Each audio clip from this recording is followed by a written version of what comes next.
Recorded history may conceal more than it reveals, shaped by unseen forces that filter collective memory. Classified discoveries continue emerging, each disrupting established chronology with unsettling contradictions. Artifacts appear in impossible settings, while suppressed testimonies hint at intentional omission. Every fragment deepens uncertainty about who controls knowledge and why silence persists. High above the dry valleys of southern Peru, where the Moquegua River cuts through an arid landscape of stone and wind, rises Cerro Baúl. From a distance, it appears almost isolated from time itself, a flat-topped mountain fortress, its cliffs steep and deliberate, its summit stretching like a natural platform carved by ancient intent. At more than 2,000 meters above sea level, it commands a view of valleys that once sustained complex societies long before modern maps gave them names. Archaeological evidence identifies Cerro Baúl as a major settlement associated with the Wari civilization, which flourished between approximately 600 and 1000 BC in the central Andes. The Wari were among the earliest cultures in the region to build a state-level society, developing administrative centers, road systems, and expansive agricultural strategies. Cerro Baúl, however, is not just another site. It is often described as one of their most remote frontier enclaves, positioned far from the Wari heartland. Excavations reveal carefully planned architecture, stone buildings arranged with intentional order, plazas designed for gathering, and storage facilities suggesting centralized control. One of the most striking discoveries is evidence of large-scale chicha production, fermented maize beer that played a central role in Andean ritual and diplomacy. Archaeologists uncovered brewing installations capable of producing vast quantities, implying that Cerro Baúl was not only a military or administrative post, but also a site of ceremonial gathering and political negotiation. Yet its location raises questions. Why build such a significant center so far from the core of Wari influence, surrounded by territories influenced by rival cultural traditions such as the Tiwanaku civilization?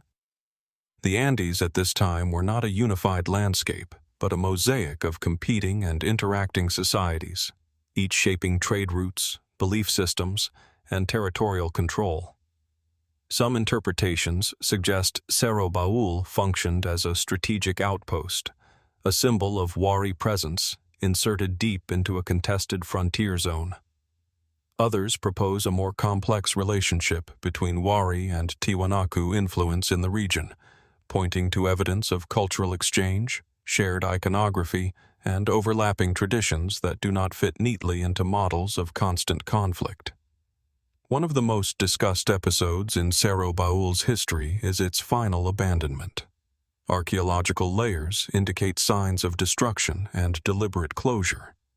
In one widely cited interpretation, the Wari inhabitants, facing external pressure and possible siege conditions, may have intentionally destroyed key resources before leaving the site.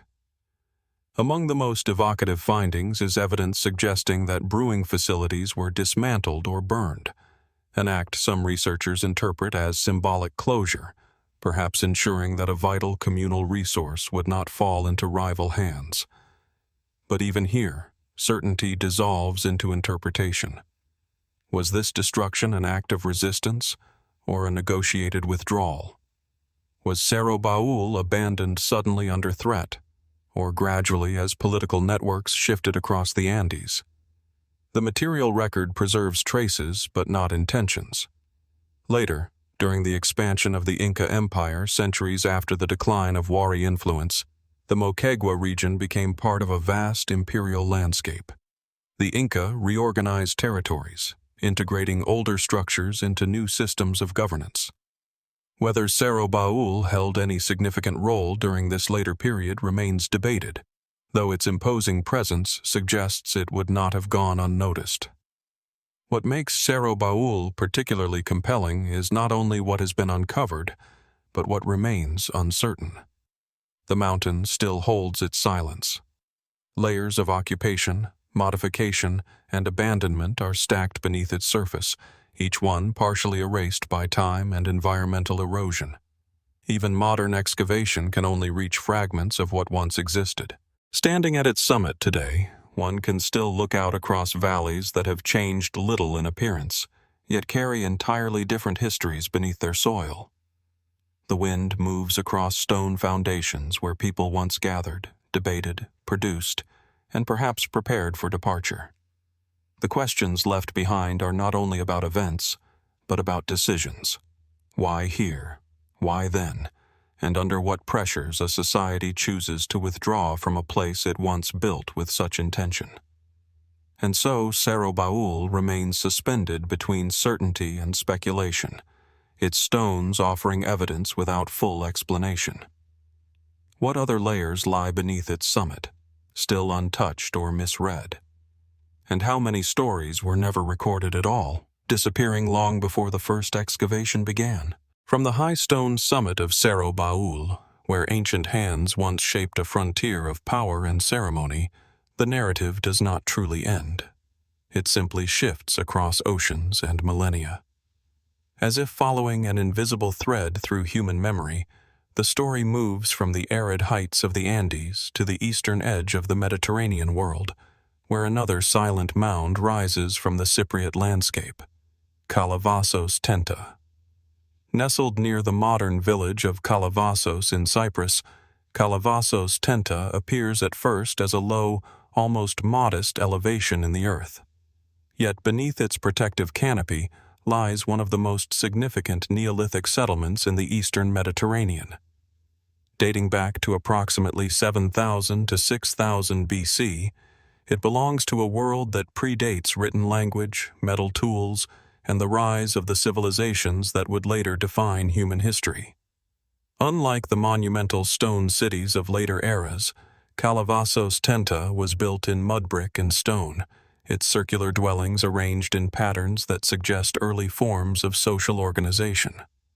The site is most widely associated with the pre-pottery Neolithic B period, a time when human communities across the Near East were transitioning from mobile hunter-gatherer lifestyles into more permanent agricultural settlements. At Tenta, archaeologists uncovered evidence of structured living spaces, storage pits, and communal areas, hinting at a society learning to define itself through settlement rather than movement. One of the most striking features of the site is its layout. The circular houses, tightly clustered yet carefully spaced, create a rhythmic pattern across the ancient ground. Within them, hearths once burned, grinding stones processed grain, and daily life unfolded in ways both familiar and distant from our own. Burial practices discovered beneath the floors of some dwellings suggest a deep connection between the living and the dead, as ancestors were often interred beneath the homes of their descendants. Yet even in this early clarity of domestic life, questions begin to emerge. Why did these early communities choose this exact location? Kalavasos-Tenta sits near the Vasilikos River Valley, an area rich in resources, but also one that required careful adaptation to seasonal changes and environmental constraints. The placement suggests knowledge of landscape, water access, and agricultural potential. Yet the precision of that choice still invites reflection. Was it purely practical, or guided by something more symbolic in their understanding of land and survival? The most visually striking element of the site today is not ancient architecture alone, but the modern protective structure that shelters it.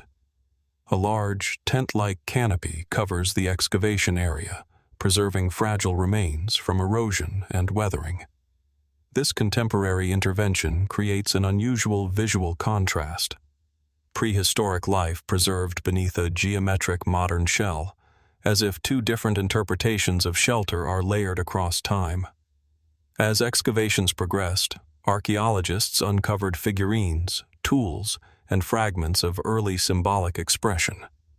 Some figurines suggest fertility themes, a common motif in Neolithic societies, though interpretations vary widely. Were these representations purely symbolic, or did they reflect deeper belief systems tied to cycles of nature, survival, and continuity. There is also evidence of gradual architectural change over time. Structures were rebuilt, modified, and eventually abandoned. The reasons for abandonment are not fully understood. Climate shifts, resource depletion, or social transformation may all have played a role.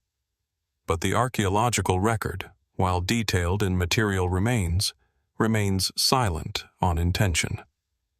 Unlike later civilizations that left inscriptions or monumental records, Kalavasos-Tenta speaks only through objects and soil layers.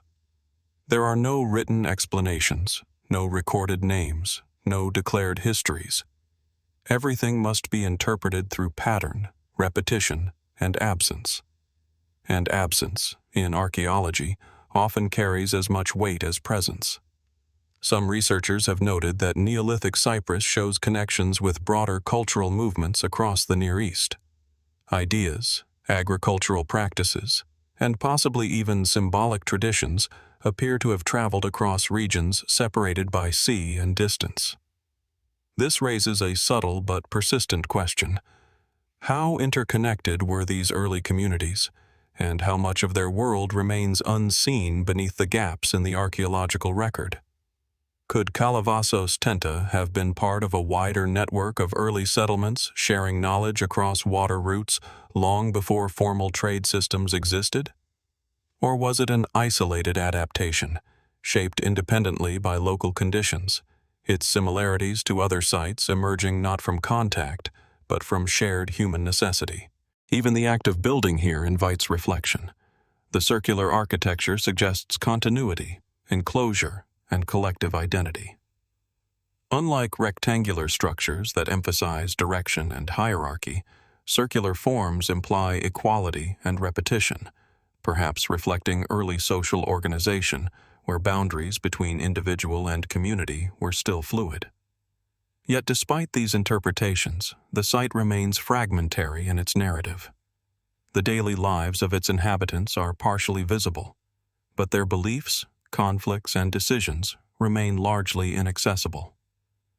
Archaeology can reconstruct physical space, but not always emotional or intellectual worlds.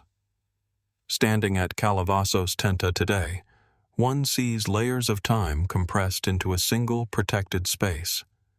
Beneath the canopy, ancient walls sit quietly, exposed yet preserved, as if waiting for further understanding that may never fully arrive.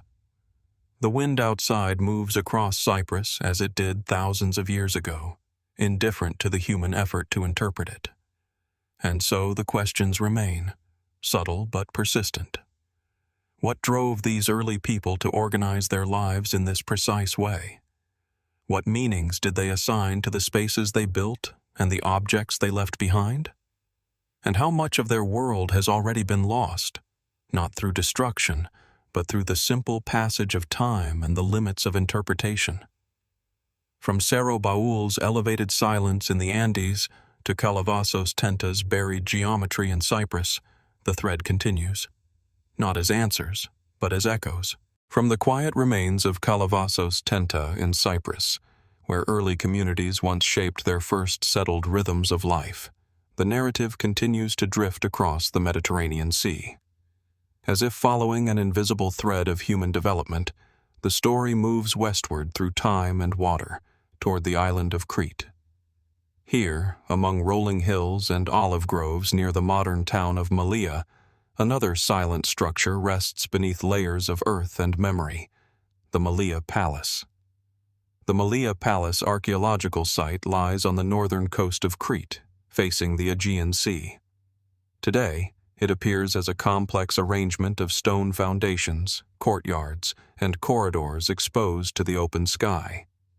Yet, in its time, during the Bronze Age around 1900 to 1450 BC, it was part of one of the most sophisticated civilizations of the ancient Mediterranean, the Minoan culture. Malia Palace is often described as one of the second-generation palatial centers of Crete, alongside Knossos, Phaistos, and Zakros. It was not merely a residence for rulers, but a multifunctional administrative, economic, and ritual complex. Storage rooms filled with large ceramic pithoi once held grain, oil, and other resources, suggesting a highly organized system of redistribution. Workshops indicate specialized production, while open courtyards suggest gatherings of both practical and ceremonial nature. The architectural layout is striking in its complexity. Corridors twist and intersect, leading into courtyards, staircases, and chambers arranged without a single obvious linear axis. Unlike later classical structures that emphasize symmetry and order, the Malia Palace unfolds almost like a living organism, expanding, adapting, and reorganizing over time. At the center of the complex lies a large paved courtyard, believed to have been a focal point for communal gatherings or ritual activity. Surrounding it are multi-story structures, storage magazines, and administrative spaces. Archaeologists have identified seal impressions and linear A inscriptions, symbols that remain only partially understood. Unlike linear B, which would later be deciphered as an early form of Greek, linear A remains undeciphered, its meaning still locked within a script that resists translation. This absence of linguistic clarity creates a subtle tension in the interpretation of the site. The material world of Malia is visible: stone, pottery, architecture, but its intellectual and administrative voice remains silent. What were they recording? Transactions, rituals, offerings, or something more complex that has yet to be understood? The Minoan civilization itself is often characterized by its maritime orientation. Crete's position in the Mediterranean placed it at a crossroads of cultural exchange, linking Egypt, the Levantine coast of Palestine, Anatolia, and other Aegean islands. Malia Palace, situated near fertile plains and close to coastal routes, may have played a significant role in this broader network of trade and communication. Yet even here, certainty begins to blur at the edges. One of the most discussed aspects of Minoan palatial sites is the absence of clear fortification walls. Unlike many contemporary civilizations, Malia and other Cretan palaces do not appear to have been heavily defended in their early phases.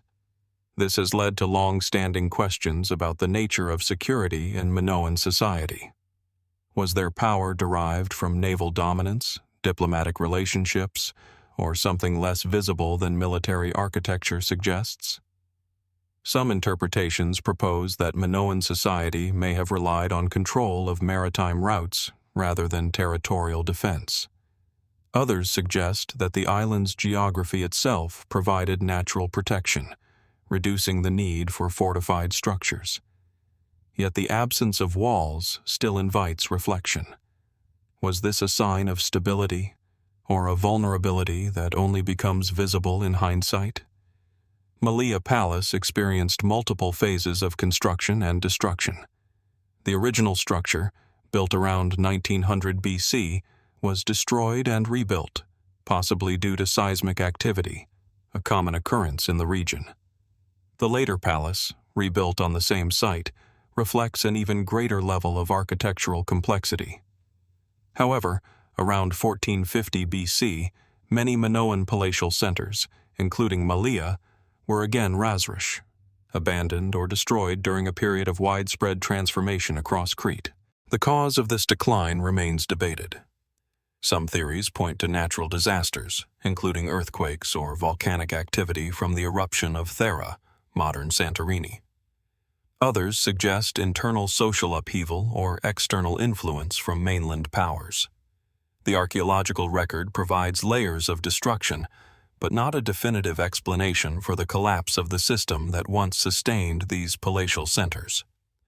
Within Malia itself, certain features continue to draw particular attention. The central courtyard, for example, is often interpreted as a space for ritual performance, possibly involving processions or ceremonial gatherings. Yet no definitive depiction of these activities survives in a way that allows full reconstruction. The meaning of these gatherings, if they occurred as hypothesized, remains open to interpretation.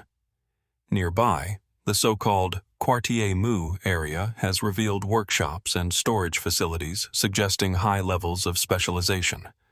Some artifacts found here indicate the production of luxury goods and administrative seals, hinting at a structured economic system. But again, the exact nature of governance within Malia Palace remains elusive. Was power centralized in a single ruler, or distributed among elite groups operating within a shared administrative framework? And then there is the silence of Linear A. Thousands of inscriptions have been discovered across Crete, yet none fully decoded. The symbols themselves suggest order, repetition, and bureaucratic structure, but without translation, their meaning remains suspended between certainty and speculation. Each tablet becomes a fragment of communication without context, a message preserved but not yet understood. Walking through the ruins of Malia today, one encounters this tension between presence and absence. Stone walls outline spaces that once held movement, sound, and decision-making. Now they stand open to the sky, exposed to wind and time. The sea is not far away, and yet the connection between this inland palace and the maritime world that once sustained it is no longer visible, only inferred. Some researchers have suggested that Malia Palace may have held not only administrative importance but also symbolic or cosmological significance. The alignment of certain architectural elements, the repetition of sacred motifs in artifacts, and the integration of natural landscape features have all been examined through different interpretive lenses. Yet no single explanation fully captures the complexity of the site. Could Malia have functioned simultaneously as a political center, an economic hub, and a ritual space whose meaning shifted over time? Or are these modern categories being imposed on a system of organization that followed entirely different principles? Even the eventual decline of the palace does not provide closure. After its destruction in the late Bronze Age, the site was not fully abandoned in memory. Later cultures returned to the area, leaving traces of renewed occupation and reinterpretation of the ruins. Each layer adds complexity rather than resolution. Standing among the remains today, one is left with a sense of layered time, of lives structured around courtyards now filled with silence, of administrative systems that once regulated daily existence but are now reduced to fragments of pottery and stone. The palace does not speak directly. It suggests, it implies, it withholds. And so the question lingers, as it does across so many ancient sites scattered along this unfolding journey. What kind of society was truly capable of building such complexity, and why does so much of its inner world remain beyond reach? From the stone corridors of Malia Palace in Crete, where echoes of Minoan administration and ritual still linger in fractured architecture, the narrative begins to drift once more. As if following an ancient current of cultural memory carried across continents, the story moves back across the Atlantic horizon and into the dry coastal valleys of South America. Here, in the desert landscapes of present-day Peru, another architectural presence emerges, quiet, deliberate, and still partially veiled by time. Tambo Colorado. Tambo Colorado lies in the Pisco Valley, not far from the Pacific coast. At first glance, it appears almost strikingly preserved for an Andean archaeological site. Unlike many ancient settlements reduced to scattered foundations, Tambo Colorado still retains portions of its walls, corridors, and painted surfaces. Its adobe structures, once carefully coated in layers of red, yellow, and white plaster, stand as a rare visual remnant of the Inca imperial world during the late 15th century A.D.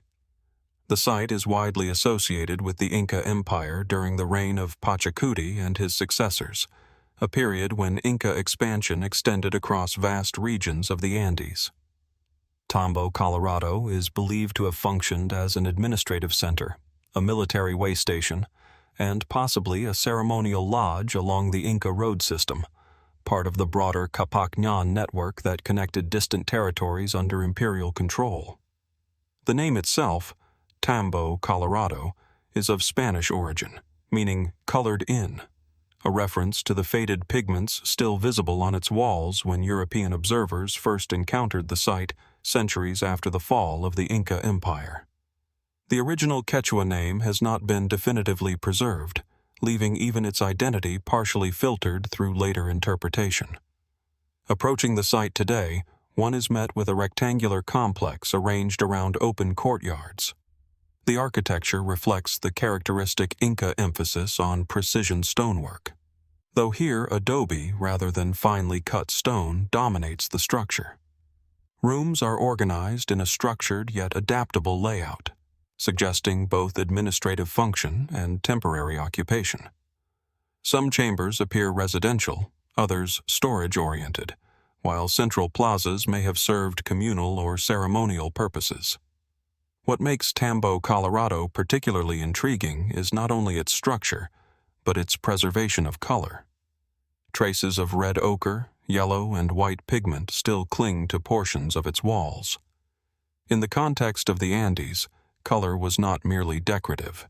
It often carried symbolic meaning, associated with status, function, or cosmological alignment. Yet the exact significance of these color patterns at Tambo Colorado remains a matter of interpretation rather than certainty. Why invest labor in painting an administrative outpost in the middle of a coastal valley? Was this simply an expression of imperial identity, extending visual authority across geography? Or did the colors serve a more functional role within ritual or organizational systems that are no longer fully understood? Archaeological studies suggest that Tambo Colorado was constructed during a relatively short period, possibly under centralized Inca planning. Its layout is unusually orderly, almost symmetrical in places, reflecting the broader Inca tendency toward structured urban design. The presence of niches within walls, doorways aligned along axial lines, and open plazas indicates careful planning consistent with state-level architectural standards. Yet even in this apparent clarity of imperial organization, subtle questions emerge. Some researchers have noted that Tambo Colorado does not exhibit the same monumental scale as major Inca urban centers, such as Cusco. Instead, it seems to occupy a transitional role, neither a grand capital nor a simple way station. This ambiguity raises questions about its exact function within the imperial system. Was it primarily administrative, or did it serve as a controlled interface between coastal populations and highland authority? The surrounding landscape adds another layer of complexity.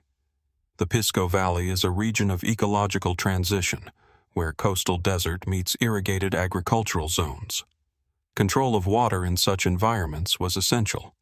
The Inca were known for their engineering of irrigation channels and agricultural terraces.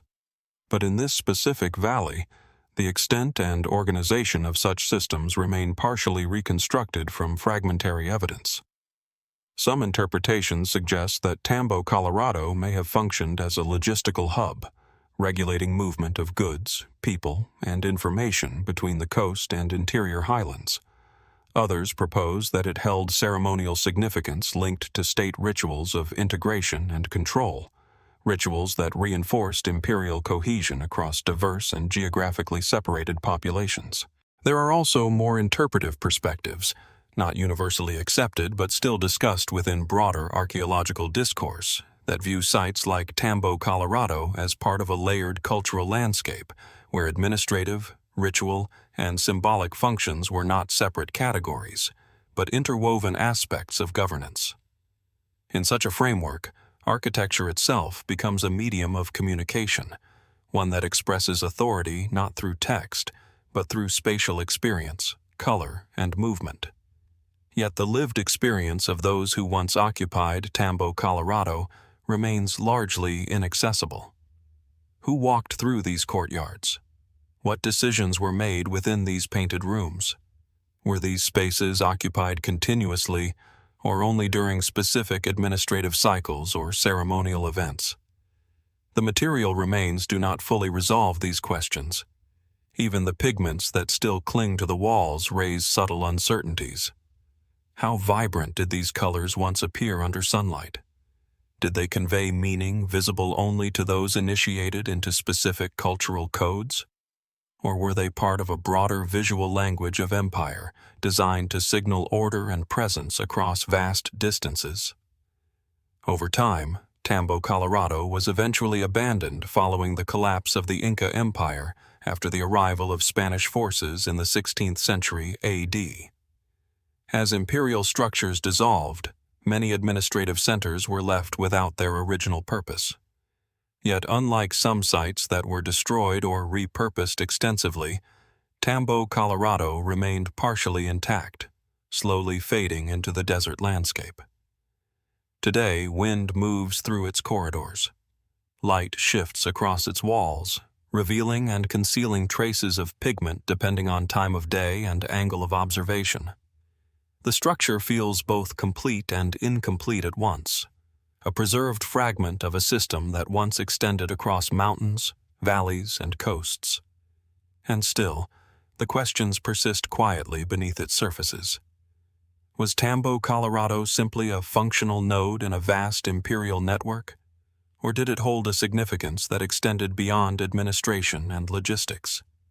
How much of its original meaning has been lost not through destruction, but through the gradual erosion of context over centuries? From Malia Palace's undeciphered scripts in Crete to the layered adobe corridors of Tambo Colorado in Peru, the narrative continues to move across continents and civilizations. Each site offers structure without full explanation, presence without complete voice. And as the desert light fades across its painted walls, one final uncertainty remains suspended in the silence. How many meanings were once embedded in these spaces that no longer have a language to speak them? From the painted adobe corridors of Tambo, Colorado, where imperial color still clings faintly to sun-baked walls, the journey does not truly end. It continues along the same ancient logic of settlement and control, following the Inca roadways that once stitched together vast and varied landscapes. As the narrative moves deeper into the Andean world, the desert valleys give way to the expanding basin of present-day Lima, Peru. Here, on the eastern edge of the Rimac Valley, lies another silent witness to Inca organization and adaptation, Puruchuco. Puruchuco is not immediately imposing in the way of massive stone citadels or high mountain fortresses. Instead, it sits modestly within the dry valley landscape, its adobe structures blending into the surrounding earth tones. Yet this apparent simplicity belies its historical significance. Dating to the late Horizon period of the Inca Empire, roughly the 15th to early 16th century A.D., Puruchuco is widely interpreted as an administrative complex, possibly governed by a local Inca-appointed official overseeing agricultural production, storage, and regional coordination. The site is composed of carefully arranged structures: residential quarters, storage rooms, courtyards, and administrative spaces organized around open plazas. The architecture reflects a clear sense of order, consistent with Inca principles of spatial hierarchy and controlled access. Narrow corridors lead into broader courtyards, and thresholds separate public from restricted areas. Movement through the site feels intentional, almost guided, as if every passage was designed to structure not only activity, but perception itself. At the center of Puruchuco stands a reconstructed palace-like structure often referred to as the Palace of the Caraca, a regional administrator who would have acted as an intermediary between imperial authority and local populations. This interpretation is supported by historical reconstructions based on archaeological evidence, though the exact identity and personal history of any individual who may have occupied this role remain unknown. The walls that once contained administrative decisions now stand as silent outlines of governance without names. Artifacts recovered from Puruchuco include ceramics, agricultural tools, and administrative materials consistent with Inca state systems. Storage facilities suggest the collection and redistribution of agricultural surplus, particularly maize and other valley crops. In this sense, Puruchuco appears to have functioned as part of a broader logistical network. ensuring that resources flowed between rural production zones and imperial centers. Yet even within this structured understanding, subtle questions persist. Why was this specific site chosen for such a role within the valley? The Raimak River Basin was a highly productive agricultural region, but it was also densely populated and strategically important. Control of water, land distribution, and labor organization would have been essential. Puruchuco's placement suggests more than convenience. It implies a calculated integration into the surrounding socio-economic landscape. The architectural layout itself invites further reflection. Unlike monumental ceremonial centers, Puruchuco lacks overt expressions of grand ritual architecture. Instead, it emphasizes functionality, administration, and controlled movement. Yet within Inca society, administrative and ceremonial functions were rarely entirely separate. Even governance could carry ritual dimensions, and even storage spaces could be embedded within symbolic systems of order. What then did daily life feel like within these walls? Did those who lived and worked here perceive the site as purely administrative? Or did it also carry meanings tied to authority, identity, and cosmic order? The archaeological record preserves structure, but not perception. One of the most intriguing aspects of Puruchuco is its relationship to the surrounding landscape. The site is positioned in a valley that required sophisticated irrigation systems to sustain agriculture in an otherwise arid environment. Canals diverted water from the Raimak River, enabling cultivation of maize, cotton, and other crops. The Inca were known for integrating environmental management into their administrative systems, and Puruchuco likely played a role in coordinating these efforts. But even here, the precision of the system raises questions. How centralized was control over water distribution? Was it strictly managed by imperial authority, or negotiated through local structures that predated Inca expansion into the region? Archaeological evidence suggests continuity in some agricultural practices, hinting that Inca governance may have adapted existing systems rather than replacing them entirely. This layering of cultural adaptation introduces a subtle complexity to Puruchuco's identity. It is both an Inca administrative site and a continuation of earlier Andean settlement patterns. Beneath its visible structures may lie deeper histories of occupation, negotiation, and transformation that are not fully recoverable from surface remains alone. Some interpretations propose that sites like Puruchuco were not static administrative centers, but dynamic spaces of interaction. Farmers, laborers, administrators, and traveling messengers would have moved through these spaces regularly, bringing with them information, goods, and obligations. In this sense, Puruchuco may have functioned less as a fixed center and more as a node within a constantly shifting network of relationships. Yet the material remains do not fully reveal the emotional or social dimensions of these interactions. Were these spaces experienced as centers of authority, obligation, or cooperation? Did those who passed through its courtyards perceive it as an extension of imperial power, or as part of a familiar and integrated local system? Another layer of complexity emerges when considering the broader historical context. By the time of Spanish arrival in the 16th century A.D., the Inca Empire was already undergoing significant internal strain. Administrative sites like Puruchuco would soon find themselves disconnected from the imperial networks that had sustained them. The transition from functioning administrative center to abandoned structure was not necessarily abrupt, but it marked a profound shift in regional organization. After the collapse of Inca authority, many such sites were left without their original purpose.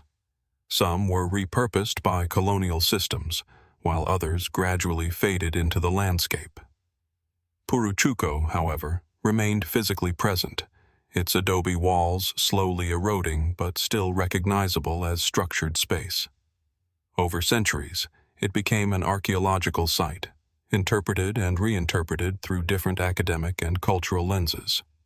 Modern excavation and reconstruction efforts have helped restore portions of Puruchuco, allowing visitors today to walk through its courtyards and reconstructed chambers. Yet this restoration introduces another layer of interpretation. What we see now is both original and reconstructed, ancient and modern, a hybrid of archaeological evidence and contemporary understanding.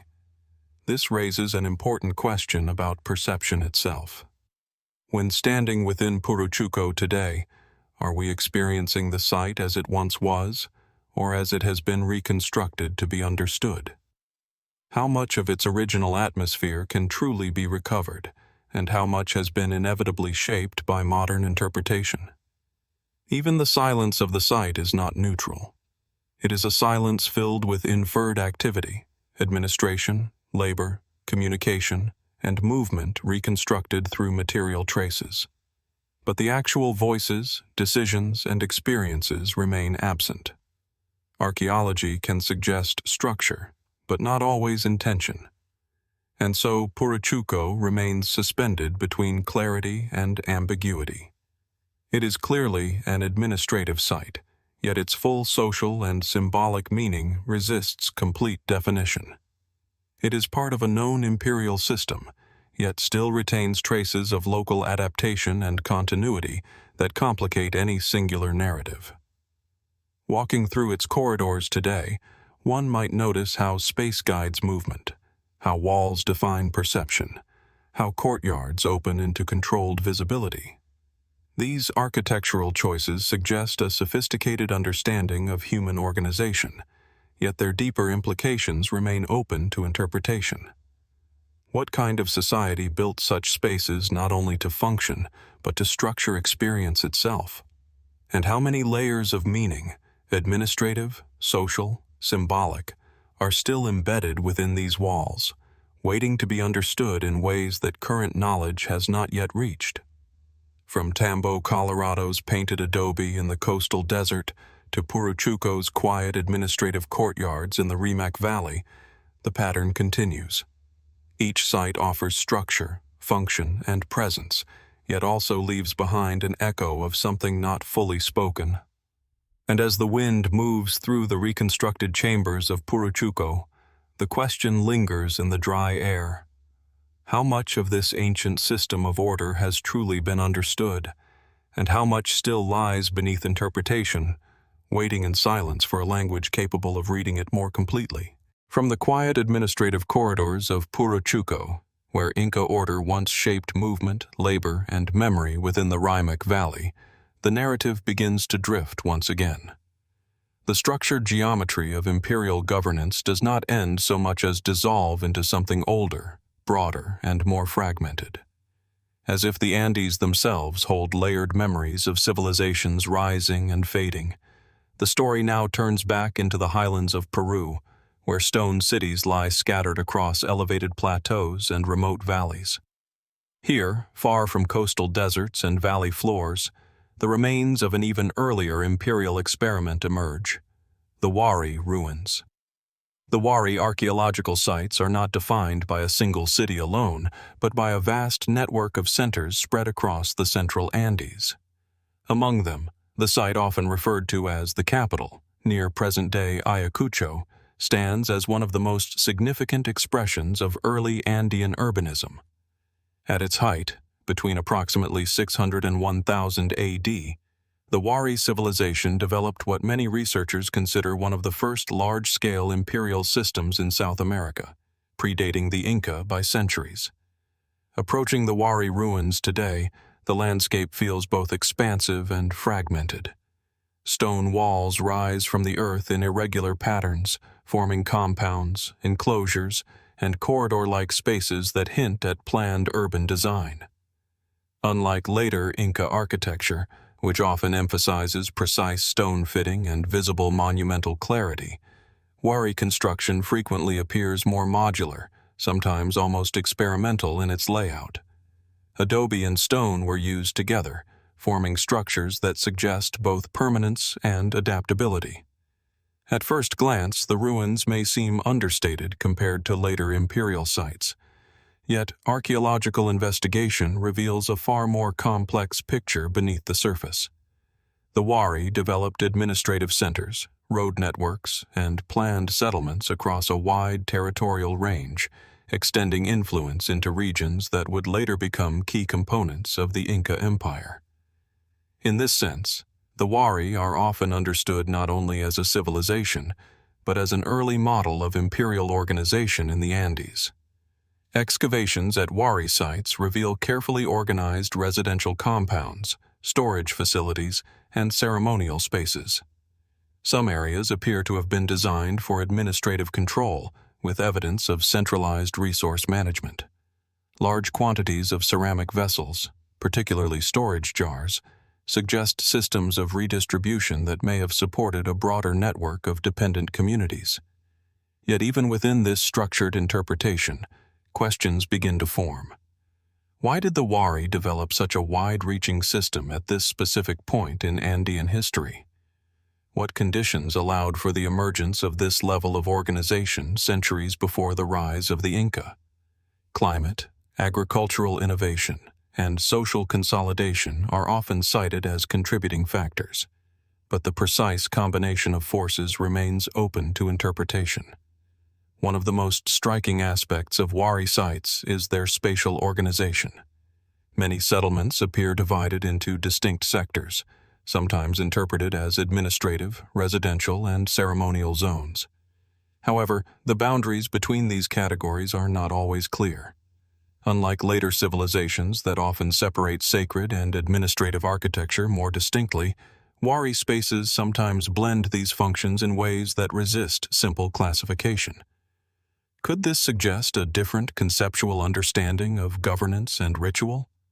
Or is it simply the result of archaeological fragmentation, where incomplete remains obscure a once clearer structure? Among the most widely discussed Wari sites is the complex near the modern city of Ayacucho, often associated with the heart of the civilization. Here, evidence of large-scale construction projects suggests coordinated labor and centralized planning.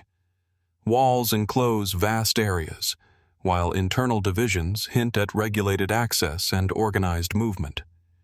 Some researchers interpret these features as evidence of a planned urban capital, possibly one of the earliest true cities in the Andean region. Yet the Wari system was not limited to a single center.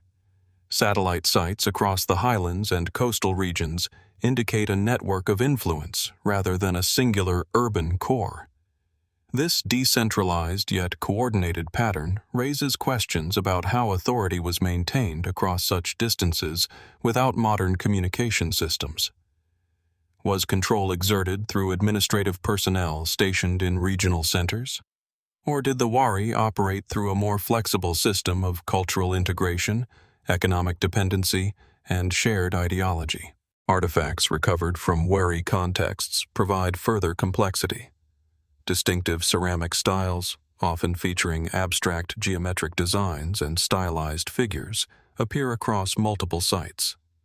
These motifs suggest shared cultural frameworks, yet their exact meanings remain partially unresolved. Unlike written systems that directly encode language, Wari symbolic expression resists definitive translation. Textiles, too, play a significant role in understanding Wari society. Preserved fragments reveal sophisticated weaving techniques and intricate patterns. In Andean cultures, textiles often carried social and symbolic significance beyond mere decoration, potentially functioning as markers of identity, status, or affiliation. But without textual explanation, the full communicative role of these textiles remains partially inferred. Some interpretations propose that Wari influence may have extended less through direct political control and more through cultural dissemination and economic integration. In this view, the Wari Empire may not have functioned as a rigidly centralized state in the later imperial sense, but rather as a flexible system of interconnected centers sharing administrative and ideological practices. Others suggest a more structured imperial model, pointing to evidence of standardized architectural forms and administrative planning across multiple regions. The presence of similar site layouts in geographically distant locations supports the idea of coordinated expansion. Yet even here, the mechanisms of control remain debated. How did ideas, architectural styles, and administrative systems travel across such vast and challenging terrain? Was it through direct movement of officials and settlers, or through more gradual processes of imitation and adaptation by local communities? The decline of the Wari civilization around 1000 AD adds another layer of uncertainty. Archaeological evidence suggests a period of abandonment or transformation across many Wari sites. Environmental changes, resource pressures, internal fragmentation, or shifting trade networks have all been proposed as contributing factors. However, no single explanation fully accounts for the scale and pattern of decline observed in the archaeological record. What remains particularly intriguing is the absence of a clear narrative of collapse. Unlike some later historical transitions documented through written records, the end of the Wari presence is reconstructed entirely through material traces, abandoned structures, reduced occupation layers, and changes in artifact distribution. The story is present, but not spoken. In some regions, later cultures, including those that would eventually contribute to the rise of the Inca, appear to have reused or reinterpreted Wari infrastructure. Roads, agricultural terraces, and settlement patterns may have been integrated into new systems rather than completely erased. This continuity suggests that the Wari legacy did not simply vanish, but transformed into the foundation for later developments in Andean civilization. Yet even with this continuity, the internal world of the Wari remains partially inaccessible. What did they believe about authority, space, and order? How did individuals experience life within these structured compounds? Did they perceive their society as unified, or as a collection of interconnected but distinct communities? Walking through Wari ruins today, one encounters stone walls that no longer define active space, yet still suggest intention. Corridors lead nowhere in particular, enclosures open to the sky, and foundations outline buildings whose full form can only be partially reconstructed. The silence of these spaces is not empty, but layered, with centuries of erosion, reuse, and interpretation. In some areas, excavation reveals multiple construction phases, indicating that Wari sites were not static, but evolved over time. Buildings were modified, expanded, or repurposed, suggesting adaptability within the system. This dynamic quality complicates any attempt to define the Wari civilization in fixed terms. Were these changes responses to internal growth, environmental pressures, or shifting political structures? Or do they reflect something more fundamental about how Wari society understood stability itself? Even the concept of empire becomes less certain when applied to the Wari. Modern frameworks may not fully capture the nature of their organization. What appears as administrative infrastructure might also have carried symbolic or ritual significance. What looks like urban planning might reflect cosmological principles embedded in spatial design. And so the ruins resist final interpretation. As wind moves across the high Andean plateau, passing through stone enclosures that once held movement, speech, and decision-making, the present moment briefly overlaps with a distant past that cannot be fully reconstructed. The Wari ruins stand not as a complete story, but as a set of fragments, structured, suggestive, and still partially silent. From Puruchuco's ordered administrative courtyards to the expansive and enigmatic remains of the Wari world, the narrative continues to stretch backward through time. Each layer reveals systems of organization, yet each also preserves gaps in understanding. And as the light fades across these highland stones, one question remains suspended in the thin mountain air. How much of the Wari world has truly been recovered, and how much still lies beneath the earth, waiting to reshape everything that is currently believed about the origins of Andean civilization?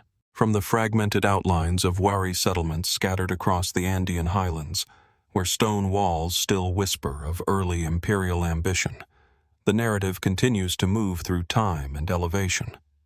The story does not descend toward the lowlands or coastal deserts, but instead climbs, deeper into the folds of the Andes, where cloud forests gather moisture from passing winds, and mountains rise like barriers between worlds. Somewhere within this vertical landscape, far from modern roads and still partially concealed by vegetation and terrain, lies Choquequirao. Choquequirao rests on a remote ridge above the Apurimac River Valley in southern Peru. Its name is often translated from Quechua as Cradle of Gold, though the origins of this designation remain partly interpretive. Unlike more accessible archaeological sites, Choquequirao is still reached only by a long descent and ascent through rugged terrain, a journey that itself feels like a transition between layers of time.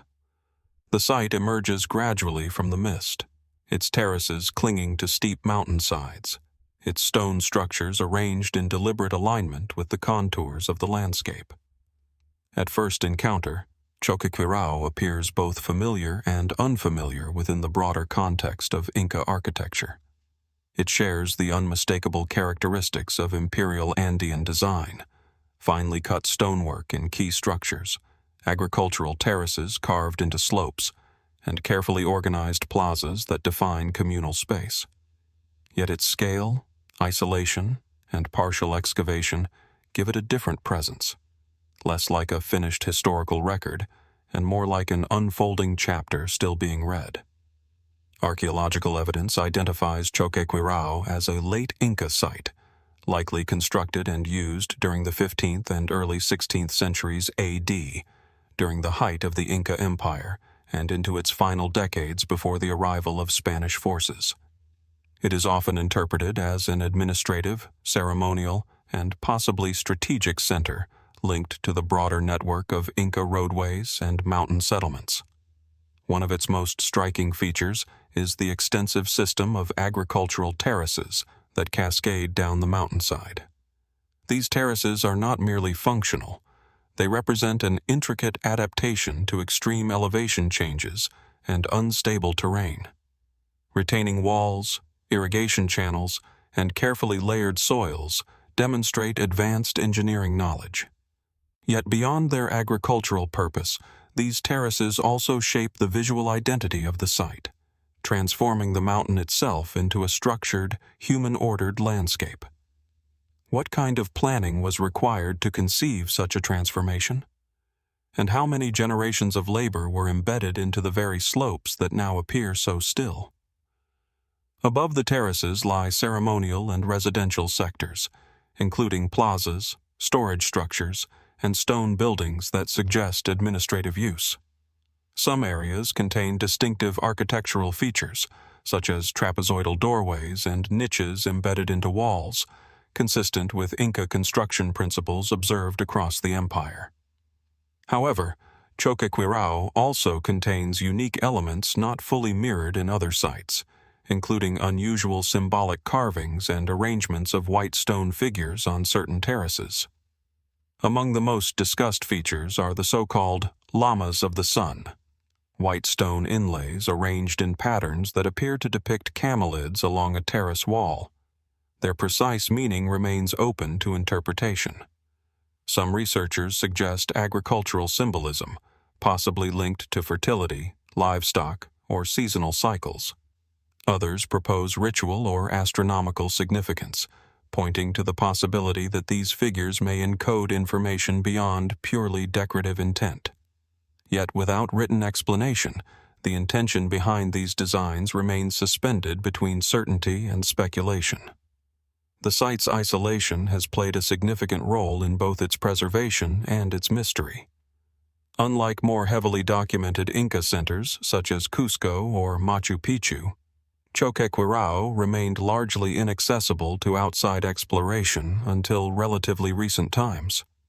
Even now, large portions of the site remain unexcavated, hidden beneath dense vegetation or collapsed structures. This limited exposure to early excavation has preserved layers that may have been altered or lost elsewhere, But it has also left many questions unanswered. Why was such a substantial site constructed in such a remote and difficult location? Choquequirao's position offers commanding views over the Apurimac Canyon, a natural defensive advantage. Some interpretations suggest it may have functioned as a strategic refuge or administrative center during periods of instability within the Inca Empire. Others propose a more symbolic role, possibly connected to pilgrimage routes or ceremonial geography embedded within the sacred landscape of the Andes. There is also a widely discussed hypothesis that Choquequirao may have served as a link between different ecological zones, connecting highland and lowland regions through controlled access and exchange. The Inca were known for organizing their empire according to ecological verticality, managing resources across diverse altitudes. In this framework, Choquequirao could have functioned as a node within a broader system of resource coordination and cultural integration. Yet even within these interpretations, uncertainty persists. Some scholars have noted that Choquequirao may have had a more complex relationship to the final years of the Inca Empire than previously understood.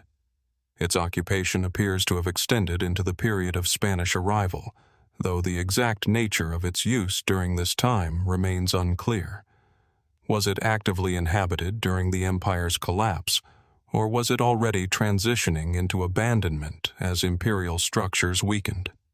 The historical silence surrounding Choquequirao after the fall of the Inca Empire adds another layer of ambiguity. Unlike sites that were repurposed or heavily documented during colonial expansion, Choquequirao appears to have faded quietly into obscurity, slowly reclaimed by the surrounding forest. For centuries, it remained largely unknown to the outside world, its existence preserved more by geography than by historical record. This long period of isolation raises questions about continuity of memory.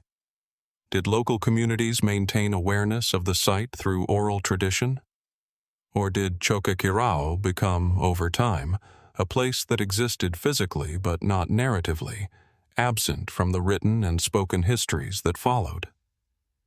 When modern exploration eventually brought the site back into academic awareness, it was revealed not as a lost city in the sensational sense often portrayed in popular narratives, but as a complex and partially preserved Inca settlement still embedded within a living landscape.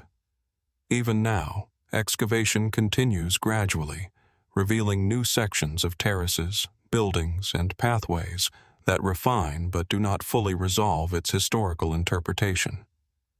Walking through Choquequirao today involves a sense of gradual unfolding. Paths wind through terraces, rise into plazas, and pass through stone structures that once held administrative or ceremonial functions. The scale of the site becomes apparent only through movement, as elevation shifts reveal new perspectives and hidden layers of construction. Yet despite its physical presence, much of Choquequirao remains visually incomplete. Large portions are still covered by vegetation, and many structures are only partially exposed. This partial visibility creates a sense that the site is not fully open to interpretation, that its full structure, if revealed, might alter current understanding in ways not yet anticipated. What remains beneath the untouched sections of the site? Are there additional structures, symbolic markers, or architectural systems still concealed by the dense vegetation and accumulated soil of centuries? Or does the known portion of Choquequirao already contain its essential meaning, with the rest serving only to extend its mystery through absence? Some interpretations, more speculative in nature, suggest that remote Inca sites like Choquequirao may have functioned as refuges or hidden centers of continuity during periods of crisis. In this view, isolation was not incidental but intentional, designed to preserve certain aspects of governance, ritual, or cultural identity away from more accessible regions. While such ideas remain debated and not universally accepted, they reflect the broader uncertainty surrounding the final phases of Inca civilization. Even the experience of reaching Choquequirao today reinforces its sense of separation. The long journey through steep valleys and narrow trails creates a physical and psychological distance from modern infrastructure. By the time the ruins come into view, the landscape itself feels altered, less like a destination and more like an entry into a different temporal register. And yet, despite this sense of distance, Choquequirao is not entirely isolated in its historical context. It is part of a wider network of Inca sites, roads, and administrative systems that once stretched across the Andes. Its relationship to other centers, both known and still undiscovered, remains an active area of research and interpretation. In this way, Choquequirao occupies a dual position, both connected and remote, documented and partially unknown, visible and still emerging. As evening light settles across its terraces, shadows deepen between stone walls and agricultural steppes. The Apurimac River far below continues its slow movement through the canyon, indifferent to the structures above. The site itself becomes quieter, not empty, but layered with the accumulated silence of centuries. And in that silence, one question remains gently suspended, not demanding resolution but resisting closure. How many more Choquequiraos exist across these mountains? Sites still hidden within the folds of the Andes, waiting not to be discovered as legends, but to be understood as parts of a history that is still incomplete? From the remote stone terraces of Choquequirao, where Inca builders carved agricultural steps into near-vertical mountainsides high above the Apurimac River, the narrative once again begins to shift. The Andes, with their layered civilizations and hidden elevations, seem to release the story gradually, one ridge at a time, until the mountains themselves no longer hold it. The journey does not descend toward the sea this time. Instead, it crosses oceans, leaving behind the vertical world of South America and moving into a different landscape of stone and memory, the rolling green hills of the Scottish borders. Here, rising above the modern town of Melrose, stands Eildon Hill North. Eildon Hill North is part of a distinctive triple-peaked formation known collectively as the Eildon Hills. From a distance, the hills appear natural, shaped by geological forces over millions of years. Yet the summit of Eildon Hill North carries something that interrupts this assumption: a vast Iron Age hill fort, one of the largest known in Scotland. At first glance, the earthworks trace the contours of the hill in a series of banks and ditches, forming a complex pattern that still defines the landscape today. Archaeological evidence dates the primary occupation of Eildon Hill North to the late Iron Age, roughly between the 1st century BC and the 2nd century AD. Excavations have revealed that the site was not a simple defensive refuge, but a large, organized settlement capable of supporting a substantial population. Estimates vary, but some suggest that hundreds, possibly even over 1,000 people, may have lived within its boundaries at its peak. The fort's scale is striking. Multiple lines of ramparts encircle the summit, with entrances carefully positioned along natural approaches. These earthworks were not randomly placed. They reflect deliberate planning and sustained labor over time. Wooden structures once stood within the enclosed area, forming dwellings, storage spaces, and communal zones. Though these buildings have long since decayed, post-hole patterns and soil discolorations remain as subtle indicators of their former presence. From the summit, the view extends across the Tweed Valley, a landscape that would have been both strategic and symbolic. Rivers, fertile land, and movement routes converge below, suggesting why such a prominent elevation would have been chosen for settlement. Control of visibility here is absolute. Whoever occupied Eildon Hill North could observe movement across vast stretches of terrain. Yet even within this practical interpretation, questions begin to form. Why construct such an extensive fortified settlement at this exact location? The effort required to build multiple ramparts and maintain a large hilltop community suggests not only strategic necessity, but also a significant degree of social organization. Who coordinated this labor? Was authority centralized in a single leader or distributed among competing groups sharing the hilltop? The archaeological record provides structure, but not certainty about governance. Unlike later written historical periods, the Iron Age communities of this region left no textual explanations. Their world must be reconstructed entirely through physical remains, earth, timber traces, pottery fragments, and spatial arrangements. Some artifacts recovered from Eildon Hill North suggest trade connections extending far beyond the immediate region. Pottery styles and metal objects indicate contact with broader networks across what is now Britain. This raises the possibility that the hill fort was not an isolated stronghold, but part of a wider system of exchange and interaction among Iron Age communities. Yet the nature of that system remains open to interpretation.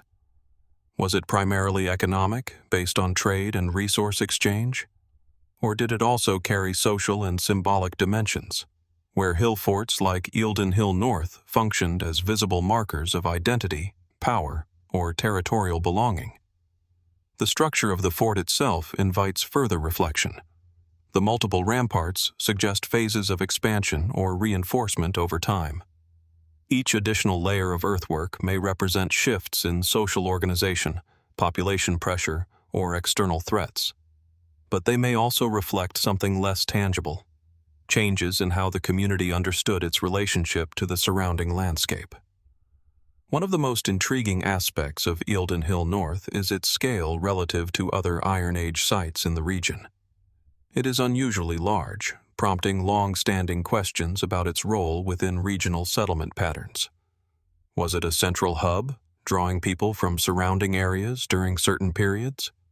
Or was it continuously inhabited at full capacity, functioning as a permanent settlement of considerable size? The answers remain uncertain, largely because the evidence is fragmentary. Excavations have revealed only portions of the site, and much of the interior remains unexcavated or only partially studied. This incomplete picture leaves room for multiple interpretations, each supported by different aspects of the archaeological record. Beyond the physical structure, there is also the question of cultural significance. The Eildon Hills themselves occupy a prominent position in later folklore and historical memory. In medieval traditions, the hills were associated with legends of supernatural beings and hidden worlds beneath the earth. While these stories belong to a much later period, they reflect the enduring presence of the landscape in human imagination. Could such associations preserve distant echoes of earlier beliefs? Or are they entirely separate layers of cultural meaning, imposed long after the Iron Age occupation had faded from memory? Archaeology does not confirm such connections, but it does highlight how landscapes accumulate meaning over time. A single hill can carry successive interpretations, each shaped by the knowledge and imagination of different eras. In the case of Eildon Hill North, the transition from active settlement to abandoned earthwork is not clearly documented. At some point, the hill fort was no longer maintained or inhabited at the same scale. The reasons for this decline are not definitively known. Environmental changes, shifts in trade networks, social transformation, or external pressures have all been proposed as possible factors. Yet no single explanation fully accounts for the abandonment pattern observed across multiple Iron Age sites in the region. Instead, there appears to have been a gradual restructuring of settlement systems during the transition into the Roman period in Britain. The arrival of Roman influence in nearby regions during the 1st century AD introduced new dynamics of power, trade, and territorial control. While Eildon Hill North shows limited direct evidence of Roman occupation, its position within a changing political landscape suggests it would not have remained unaffected by broader regional transformations. Did the inhabitants of the hill fort adapt to these changes, relocate, or integrate into new settlement patterns emerging in the valleys below? Or did the site gradually lose its central importance as social and economic structures shifted elsewhere? The archaeological record remains quiet on these questions.